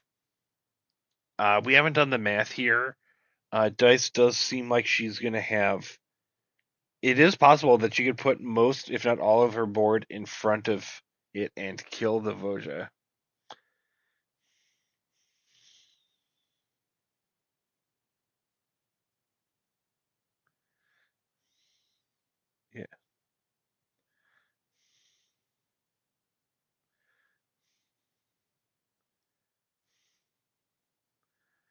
Yeah. He can also force.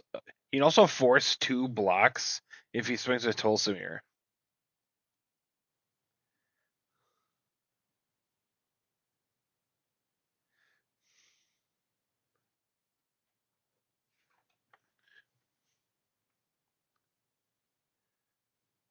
So we got. All right. So I think I know how big this is going to be. Let's see if he gets it figured out.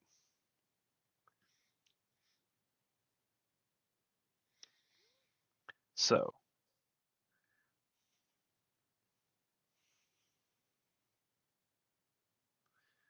All right, he's doing the triggers in the correct order, having Voja resolve first, and then the level up added triggers.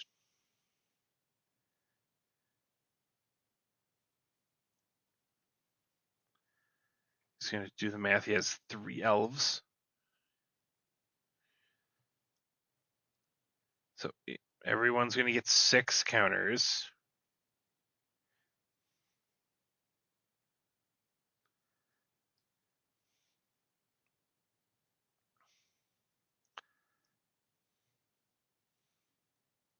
So first we got to get all the card draw going here. He's got a lot of math he's got to do here. Finally hitting dice for something. If she can survive this, the crackback's going to be pretty spectacular.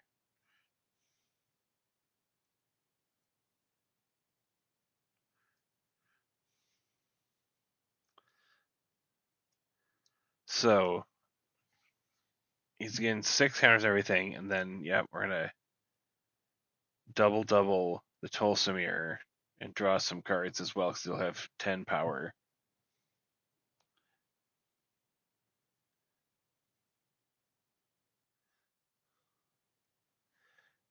Yeah.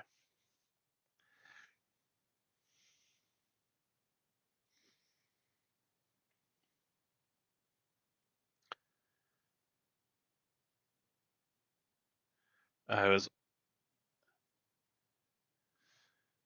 let me just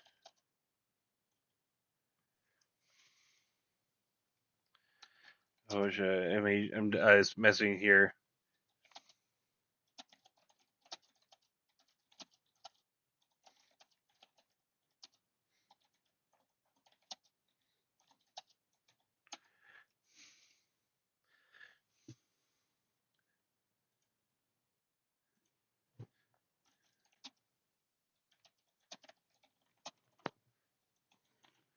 Let me go ahead and add things in here.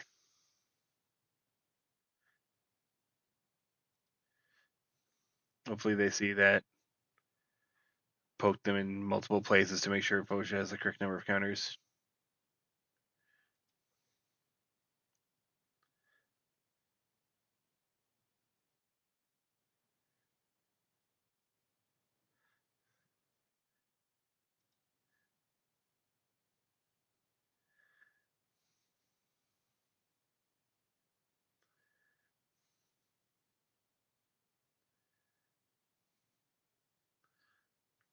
So now we can force blocks.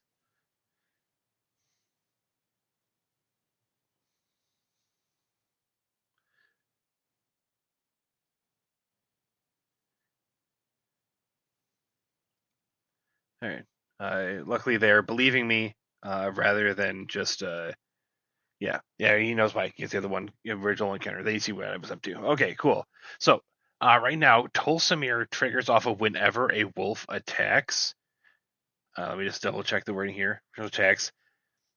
So because he's attacking with 2 wolves, Tolsimir is going to trigger double for each one, so he can force 2 to block the Voja token, and force 2 to block the big Voja, which means that this can force through a lot of damage and or just kill a lot of Dice's stuff. Dice is going to Planetarium. Hopefully she's going to get a banger of a card here to stop this. Otherwise, she is taking a meaty punch to the face. both on the bottom. We're spinning the top here. What is the top going to be? It is a land. She gets absolutely nothing. There we go. Knew that was there. Starting column. You can once you have max speed, you can sacrifice starting column to draw 2 and discard a card.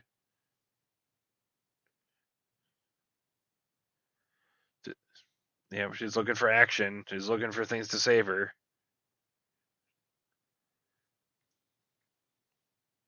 Discarding a land makes sense.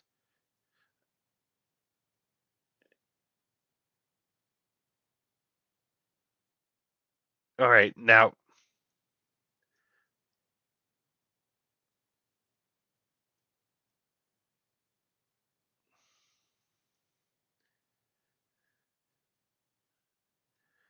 Yeah, Dice is Dice is not doing the math and thinking she is dead. She's not that dead.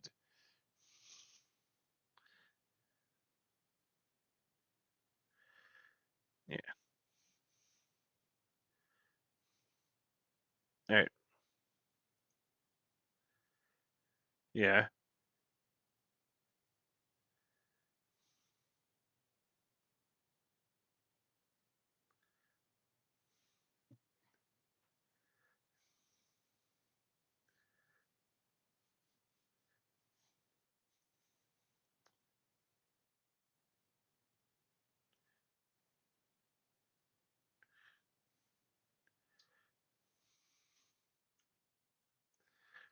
I think that when they were doing the combat math, they were forgetting about the other non-wolf creatures as well.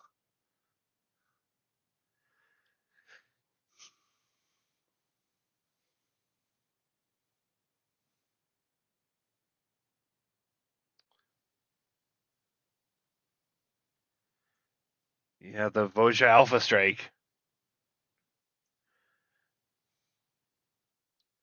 All right. All right, the Voja Alpha Strike, the level up was pretty powerful there. Got her out of nowhere, and this is putting Saint in a pretty strong position here. Going to be hard for anyone to deal with this. It really is going to come down to if Rugger can get a sack outlet. Because if he can get a sack outlet here, then he'll have four. He needs a sack outlet and one more creature, and that will wipe all of Saint's board.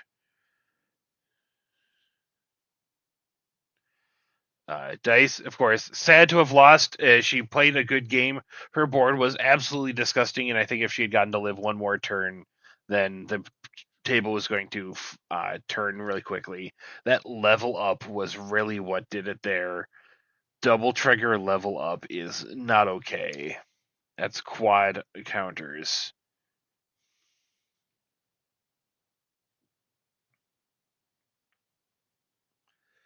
All right.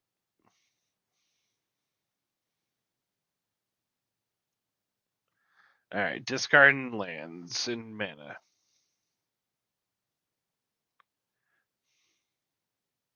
No. All right. Let's see what happens here.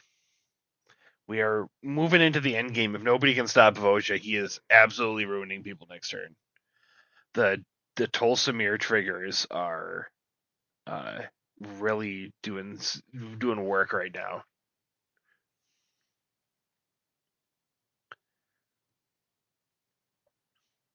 Seems like no matter what happened that turn, Rugger has not drawn more lands. He's still only on 5, which is harsh beats.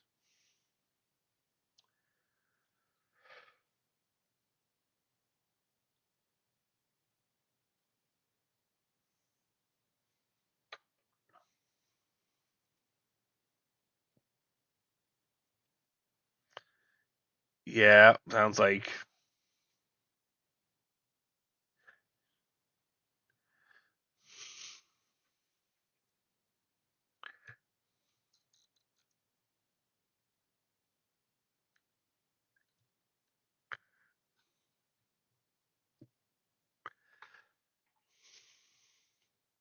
So we got to figure out here what Craig could possibly do. He's going to board wipe again. If he board wipes again, this game is going to take a long time. And it's also very disappointing that Dice dies right before the board wipe.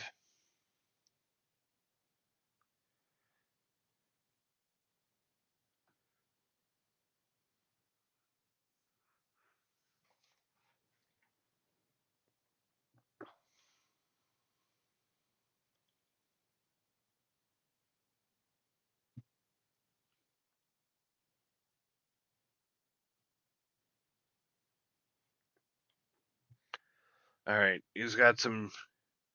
Yeah. Yeah. No. Trying to figure out what to do with this this vortex here. If he's we're thinking about what are we gonna do with the board wipe. Is another board wipe happening? Or are we gonna just accept the loss?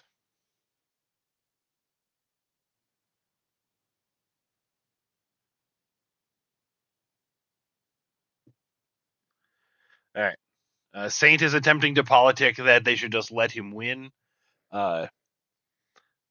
I don't think that they're going to just let him win. I think this game is going to go on for a while, and I am going to miss my bedtime. But that is okay. I knew what I was getting into when I started talking.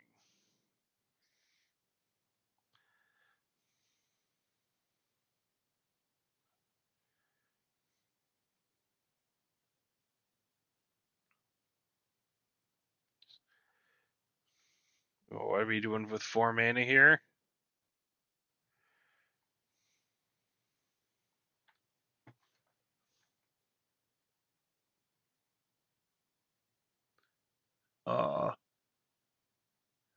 And that Helga just has a few too many counters on it, so it's going to have to go away again. So that sucks.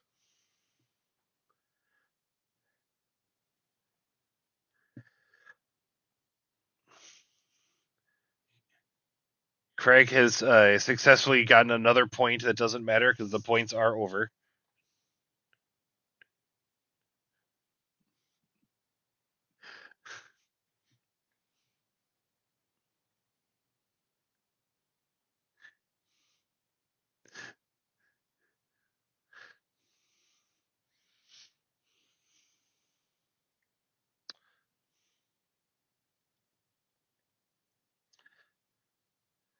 And then, unfortunately, this does mean Sathera the Super Void is going to trigger at his end step because a player has no creatures.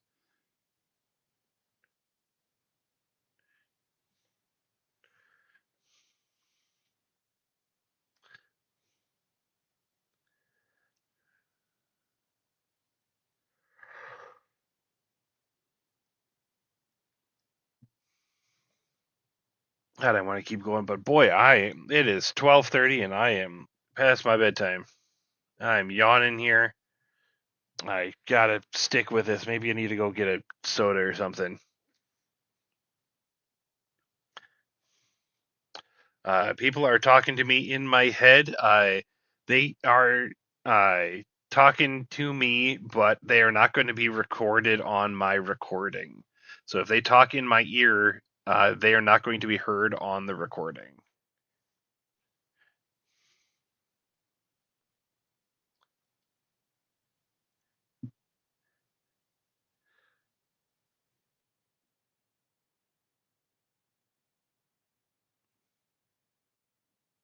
Uh,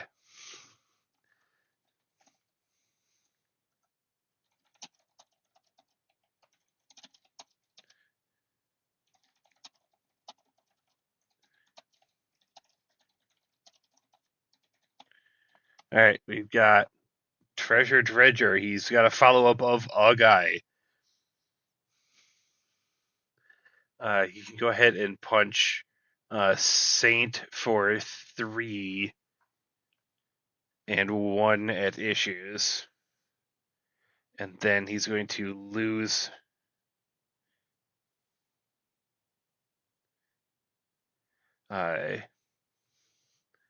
Hopefully he remembers to get rid of it.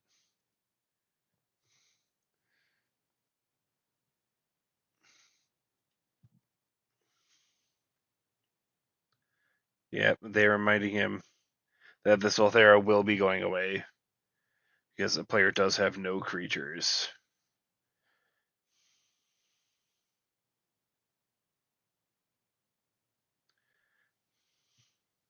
Uh,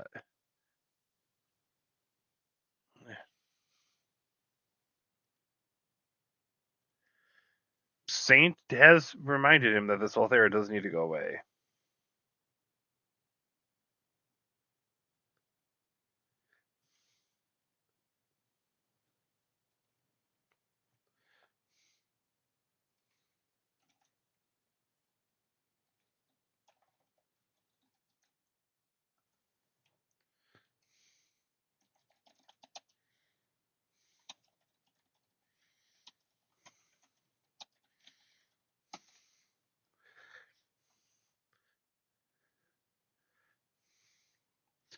So we gotta remember what's going on here. Hey, we're drawing cards.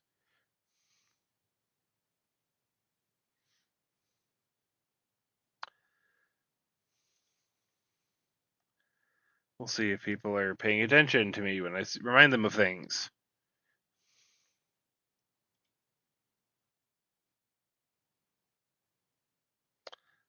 Are they 5 lands? He's going to show off his 5 lands that he saw off of Stock Up.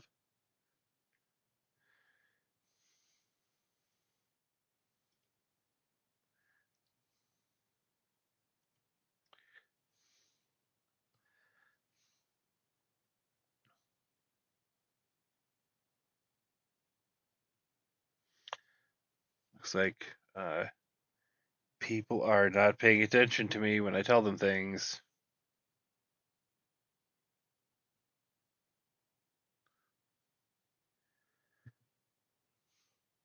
Saint will probably try and remind him again.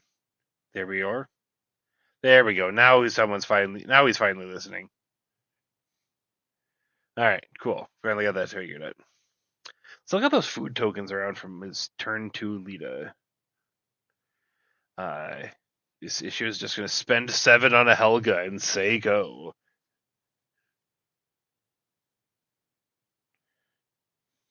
No, it's only 5 on a Helga. Is it only 5 on a Helga? That's a lot, but it's not awful.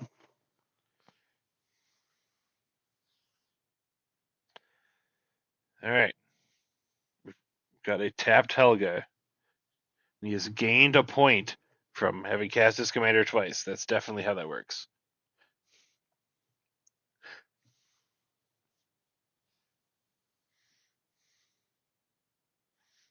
All right. Dice has lost the game, but is now flexing on everyone with 2 cell phones and a giant thing of ice cream. So who's the real winner here?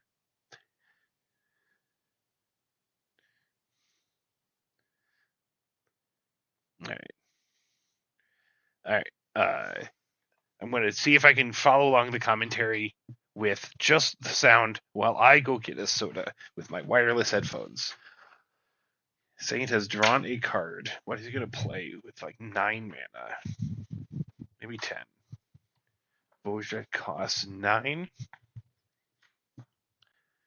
He's going to just cast. He's just going to cast Voja and say go. That's not a really good play. But those ninjas are going to start to stack up as soon as he gets like a sack outlet or perhaps like a Zulaport Cutthroat effect. If he gets a Sephiroth, a top deck Sephiroth would just be ruinous here. Sephiroth in? Sephiroth's in.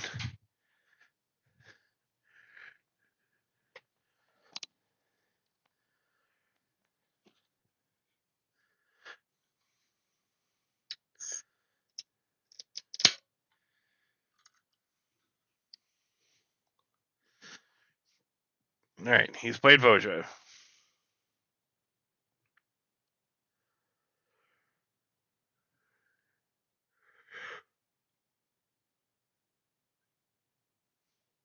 All right. Rucker is not likely to board wipe in this position, so that is, I guess, a good thing.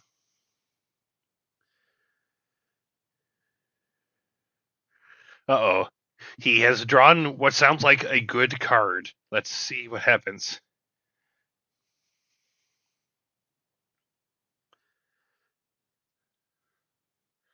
All right.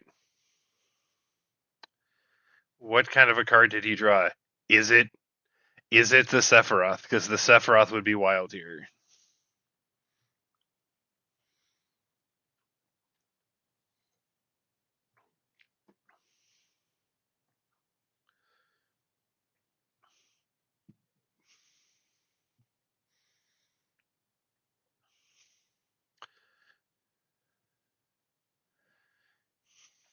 All right.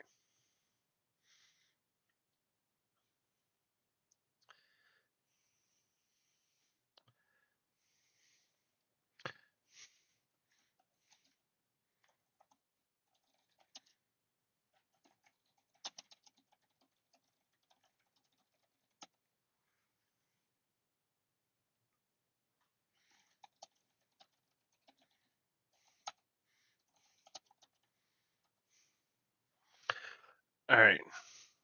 So now, at this point in the game, Saint and Issues are talking over Rugger, trying to make decisions that help him win the game.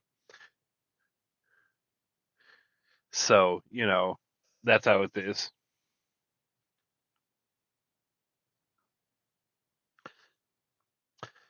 Instead of getting the game going, they are chit-chatting.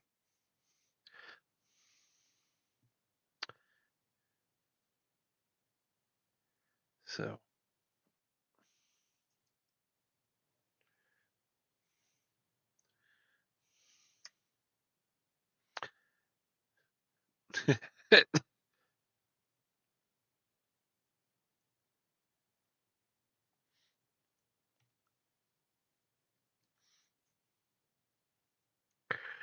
All right.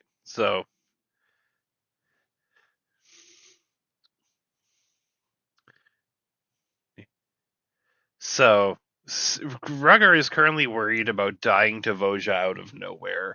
It sounds like Saint is fairly certain that he will not be killing anyone out of nowhere, despite having killed Dice out of nowhere the turn before. So, who's to say?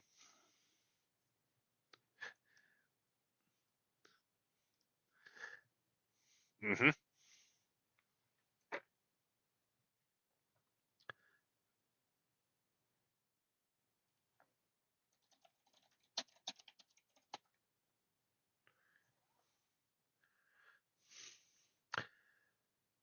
Oh, he's got the sack outlet. He's got the Bartolome. That's pretty useful. But now he needs some sort of payoff to go with it. He needs himself. Yeah, he needs that Sephiroth. He needs that. Uh, not the dual part cutthroat. There's got to be at least one of those in Edge of Eternities. But just the Bartolome, that can get pretty spicy. He's got access to 6 ninjas this turn because 4 already in play and then 2 more. So that's gonna be 5 ninjas at Saint, 1 at Issues. That sound, if I had to guess, and then all right, he's got 5 mana. Split up again here. We already played a split up, but like a split up on tapped creatures would just be the most BM.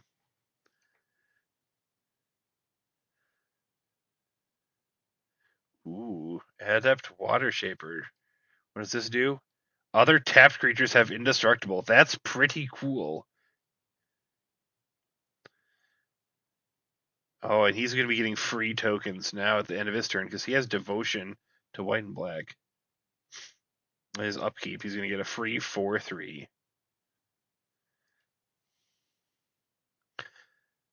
We're going to come in. Yep, he's going to come in for 6 total ninjas. And maybe the treasure guy? It's. And Issues will take 1. Saint takes 5.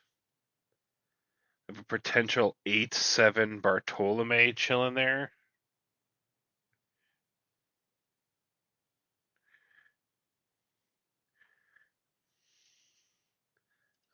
He's making it at the end step, which is wrong. It's at upkeep. Read the card.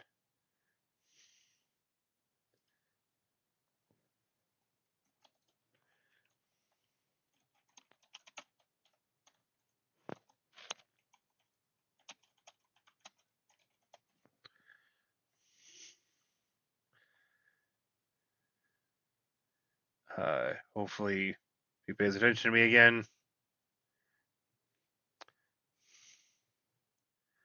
I keep saying things. We really do need to figure out how to get the judge in there so I can just talk to them when I need to.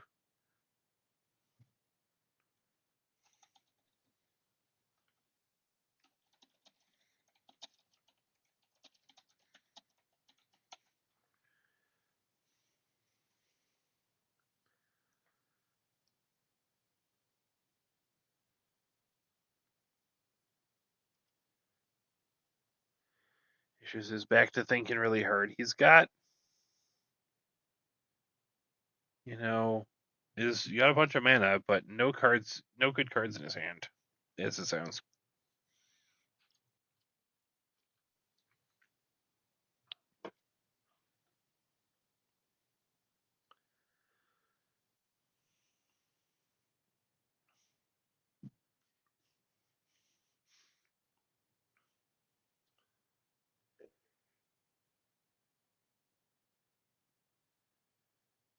All right, he's counting his mana.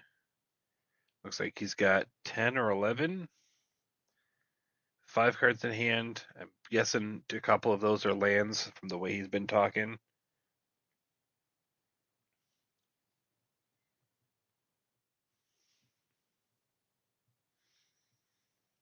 This is enough mana for something like adamant tortoise or whatever it's called. Adamantoise.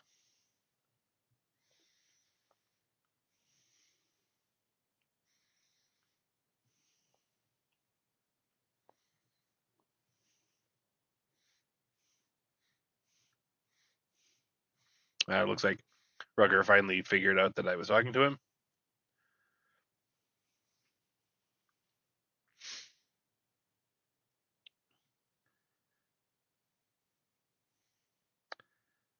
Three mana, not a lot of mana. What are we doing with it?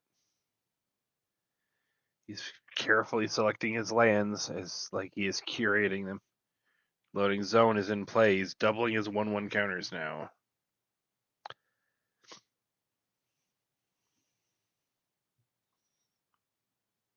The other blue deck is gone. You are safe to resolve your spells issues.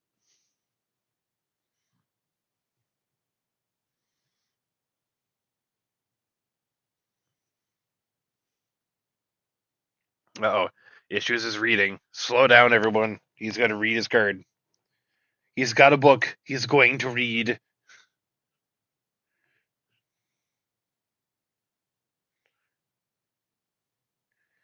All right. Holding priority.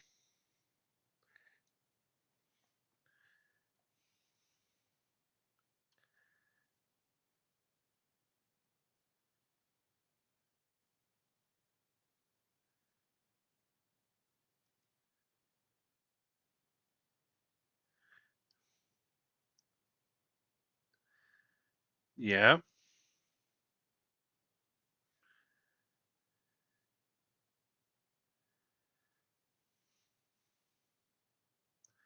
All right. So he's played a Llanowar Elves and then craftily countered his own Llanowar Elves with a counterspell that puts +1/+1 counters on his creatures. And because of loading zone, it doubles the number of counters. So he spent 5 mana to put 4 counters on the Helga. And because of Terra Symbiosis, not least Terra Symbiosis is this one, he got to draw 4 cards off of that. So now he has a commander that taps for 5 mana and a full grip of 7 cards. So he might actually have some action. Okay, never mind. He has no action. All right. Let's see what the clapback is with the Voja here. he's got a grip full of cards. He had 1 elf and 2 wolves. So minimum, he's got 2 counters and 4 cards coming.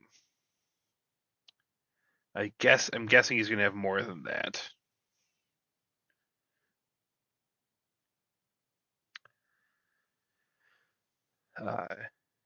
Greg is gonna have 1 indestructible blocker.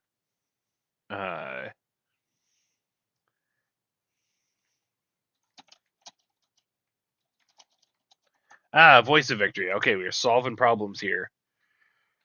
All right.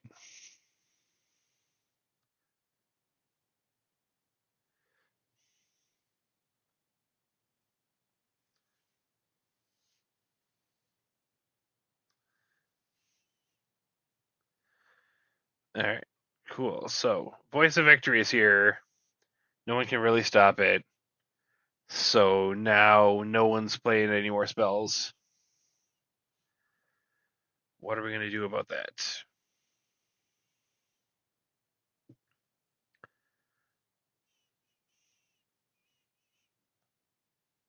All right. He's got more things that are not elves that are coming into play tapped. He'll hopefully fix that here shortly.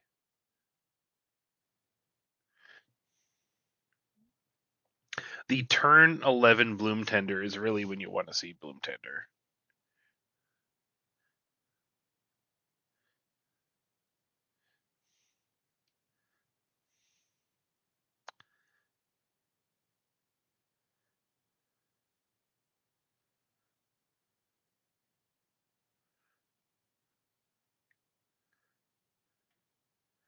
Adaptive Automaton?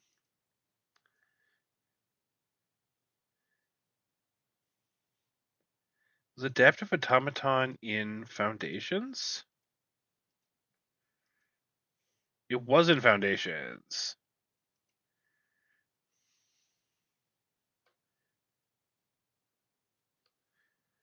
Alright, he's got a bit more mana here.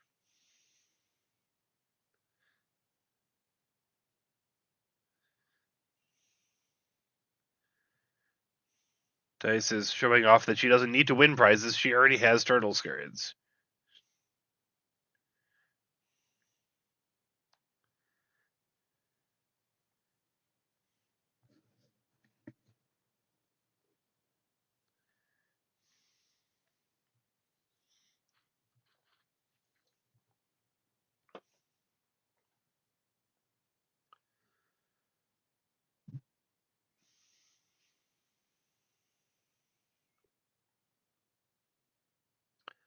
Yeah. So Vosha's hitting for a decent chunk. Next turn he's gonna be definitely dead if he can't do anything with this.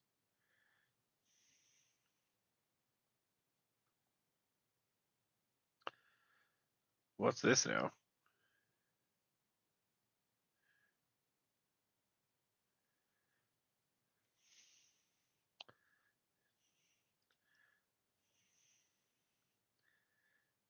So he's gonna get red mana. He's gonna fight something and overkill for red mana. So we'll see what he targets here. He can get rid of the.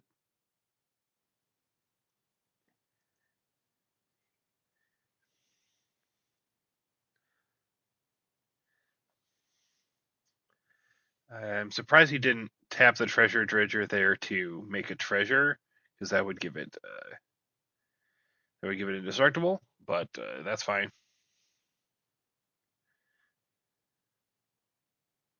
He's gonna get the 3 mana anyways.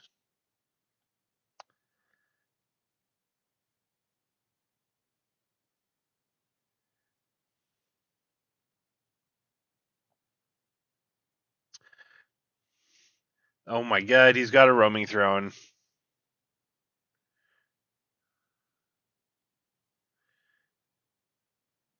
Why? Hold on. Saint is bad at math. All right. He's going to name Wolf there for sure. So now his commander will be triggering 3 times, which I still don't think is lethal, but it's going to be a lot of card draw.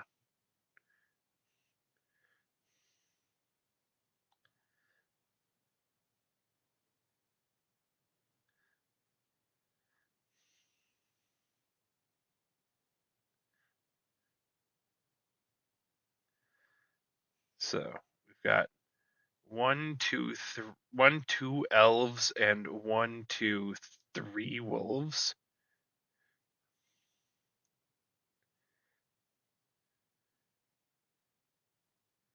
Oh, 3 elves and 3 wolves. So 9 counters and 9 cards.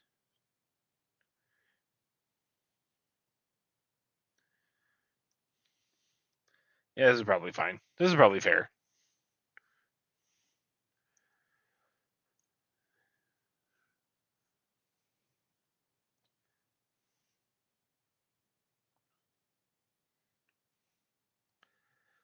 All right, cool. So that's 13 coming in. He's probably going to take it on the chin because it doesn't really matter.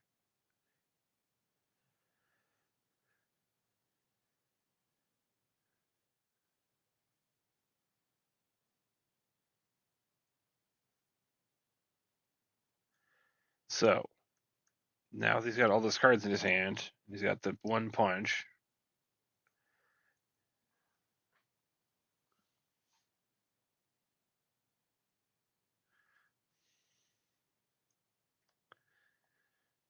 All right, so 13 Vigilance Trample coming in.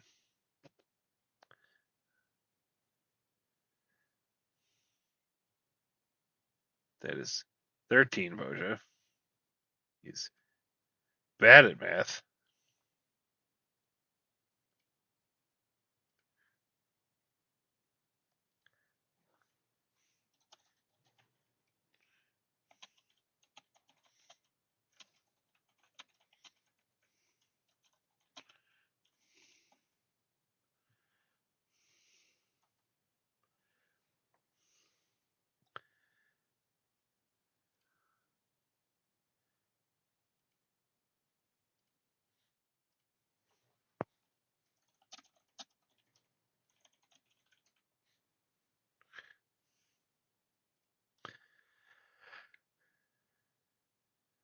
All right, it is time for player removal.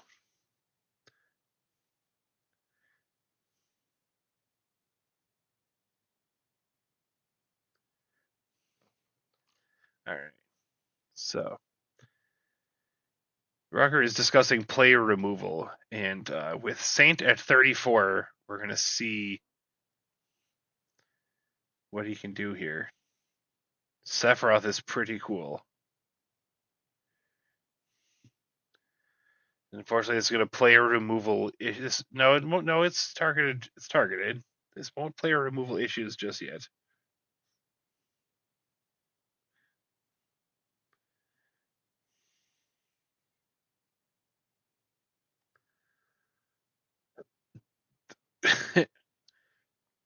Rugger is promising not to kill issues, which is not very reassuring because that means that he will probably have the better board state when this is all over.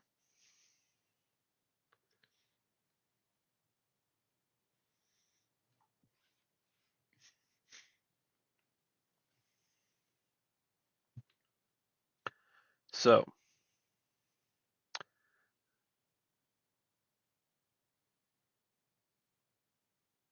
okay. So he's playing a Sephiroth, and now he's going to play a worse card than Sephiroth somehow.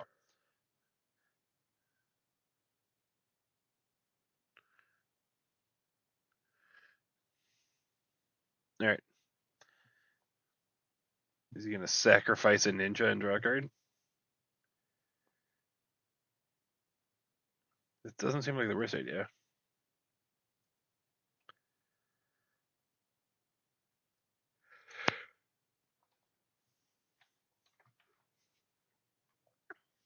He's going to get 2 more ninjas when he attacks. That he can then immediately sack to the Bartolome. He's stacking the demon that could not attack this turn.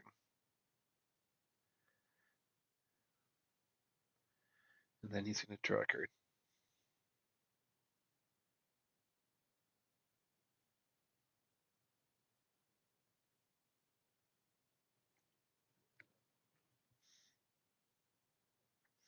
All right.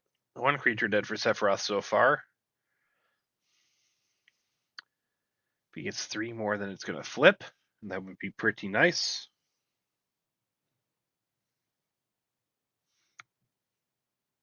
Oh boy.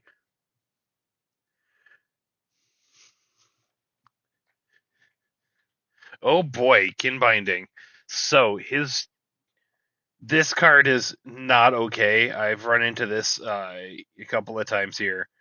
Uh, it's sort of like a fixed Cathar's Crusade in that it doesn't keep the counters; it just pumps the team for a while. But he's gonna have 4 total. So he's had 3 creatures enter the battlefield so far. He's had the Demon, he's got the Sephiroth, he's got the Kithkin.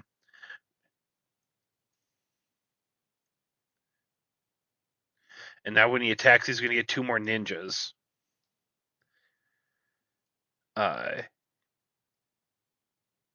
So now all of these creatures are getting +5/+5.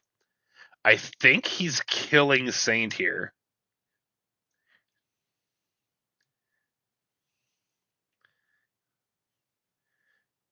I think Saint's super dead. Kin binding is nuts.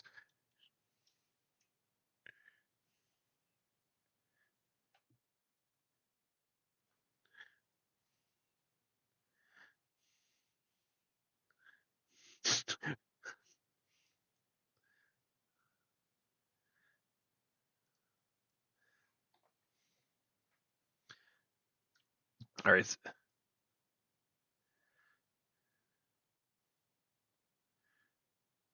All right, so it looks like he has.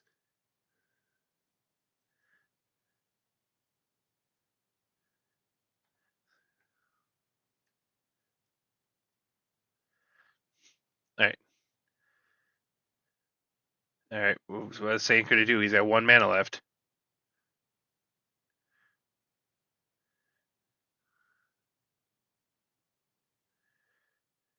All right. He.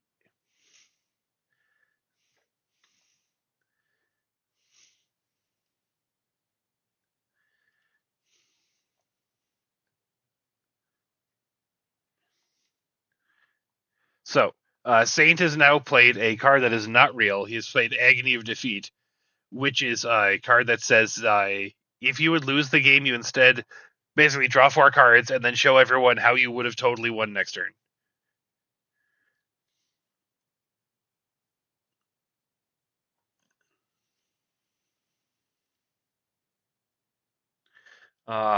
He was 1 shy of doubling Voja's power to kill him. Didn't have it. All right, Saint is out.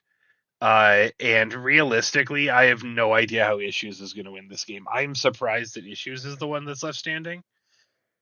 But now we're going to pass to. I mean, he could try and flip Sephiroth here, but I don't think he even really needs to.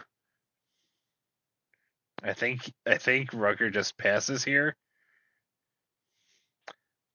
Next turn, he's going to make 3. The next turn, Rugger has minimum 3 creatures entering the battlefield, and that's just off of what he has on board, not to mention the other stuff he has in hand.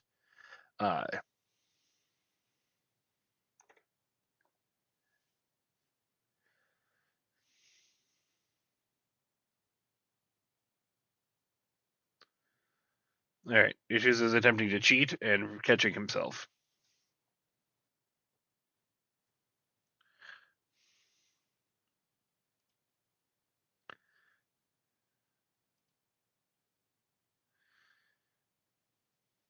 All right, so we got to see, can Issues pull this off?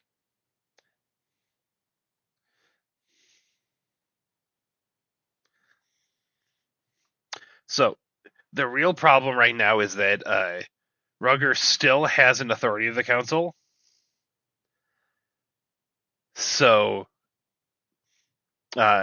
nothing that Issues plays is going to be able to block. So realistically, he needs like an Aetherize or something right here. And even that might not be enough. If he's got enough things to sacrifice to Sephiroth, he might just be dead to that damage as well.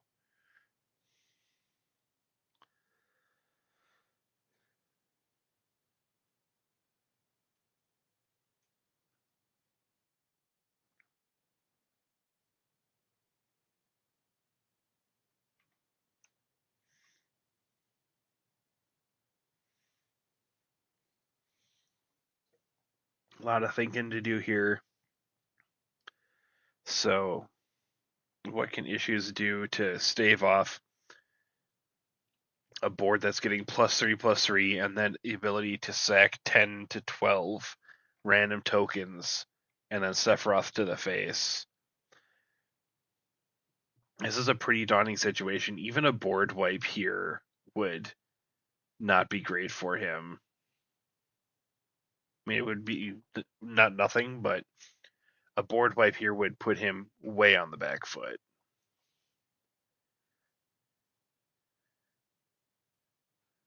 Realistically, I think it's play your cheapest mana value for, like, whatever his mana value of exactly 4, put 2 counters on Helga, draw 2 cards, and then reevaluate.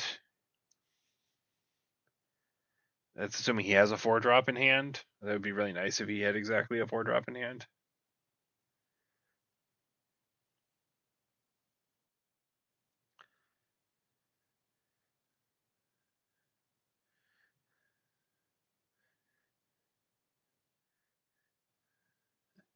Alright, Issues is lamenting the lack of 1 mana. If he had 1 mana, he had it, apparently, which would be downright impressive with the board state that he's got. Trying to think about what would have gotten the job done there.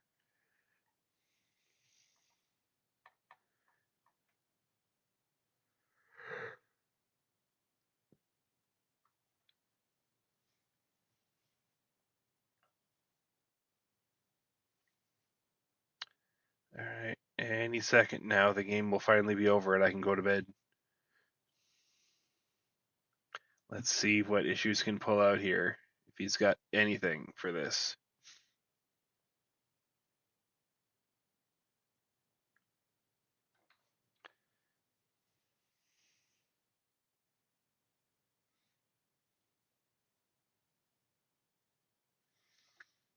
It's got 2 blockers.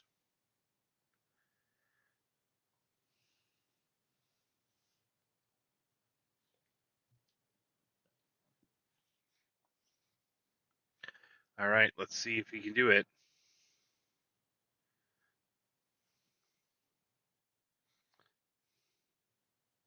Alright. Alright, here we go. Let's watch this happen.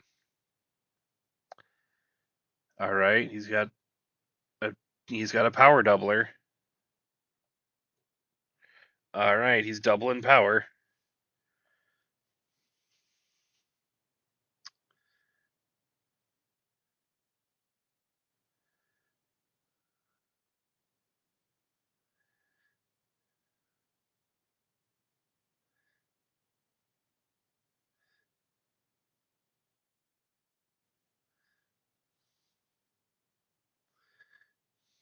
Alright. We're doubling Helga's power from 7 to 14 from landfall, and then we got a fetch land, so another land's going to enter, so it's going to go up to 28. Helga does... now, fun fact, Helga does not have trample. However, that herd heirloom from back on turn 2 gives a creature trample. And assuming that he doesn't need anything else, that is going to be sufficient, because he only has 4 damage worth of blocking.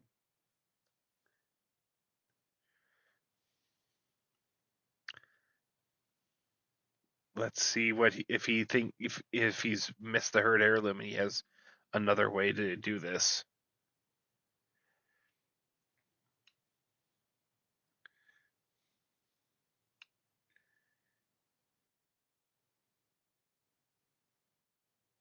He does remember the herd heirloom.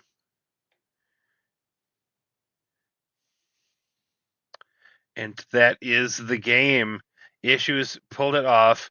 He has a crater hoof and moonshaker with nothing in play. No wonder he was never playing things. This is a wild end here. Rugger is so close to winning there, but just gets kind of out of nowhere.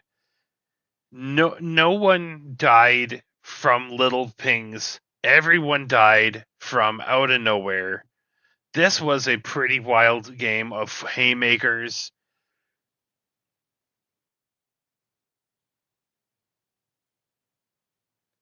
And wow. Well, the game is over. All right, hold on. Let me turn back on Saint Bitch in here. Literally has a fucking puppet master, dog. He's a puppet Hey, master. This little bitch. you know, I am the fall guy. Look, man, that's the control player's problems. I sit around and do nothing, and then I win. Hey, What a game! What a fucking game! I'm gonna be honest, bro. so here's This would have been so much what fun. I would have played a clue card my next turn. here's what I would like to do really quick, so that I can just be done with this part of it all, and we're all here, and dice has got to go. Let's just fucking. I don't want these. These are my cards, so let's just fucking distribute them. These are Saints. Craig, you came in second place. There's only one card in here I actually care about. Actually, that's not true. I already got the relic. So Craig, you came in second place, so you get first pick. I don't want any of these. You guys can have these. I thought it was winner take all for everything else. It is, but And I already own them. It should already own them. I'm trying to get rid of them. So you got the Cascading Cataract. All right, so while they are distributing cards here, it is past my bedtime. Thank you to anyone who was listening to me talking here. I will try and get this uploaded at some point. If this is going to be like a 2-hour video, which I will be putting basically zero editing time into. It's just going to be cutting off the beginning a little bit. So they are now complaining about cards. I don't know. I want to listen to that. You don't know if you want to listen to that. But the game is over. Congratulations to Issues, who pulled out a upset at the end after Rugger pulled out an upset to kill Saint after Saint pulled out an upset to kill Dice. It was literally everyone died to surprise giant attack. No one died to little damage. It was all big attacks. But that is the conclusion here. We are learning things for next time. Please stay tuned. We're going to try and run another one of these. Eventually, we got to calm down from this one. Probably going to be a couple of months before another one happens. It's going to be a different format. This one was standard cards. I don't know what the next format is going to be, but stay tuned to that. I'm hoping that next time I will get a second commentator, so I will have someone to talk to and fill the dead air with. Otherwise, I'm going to be turning off the stream here. Thanks for sticking with us, and I hope you enjoyed the video.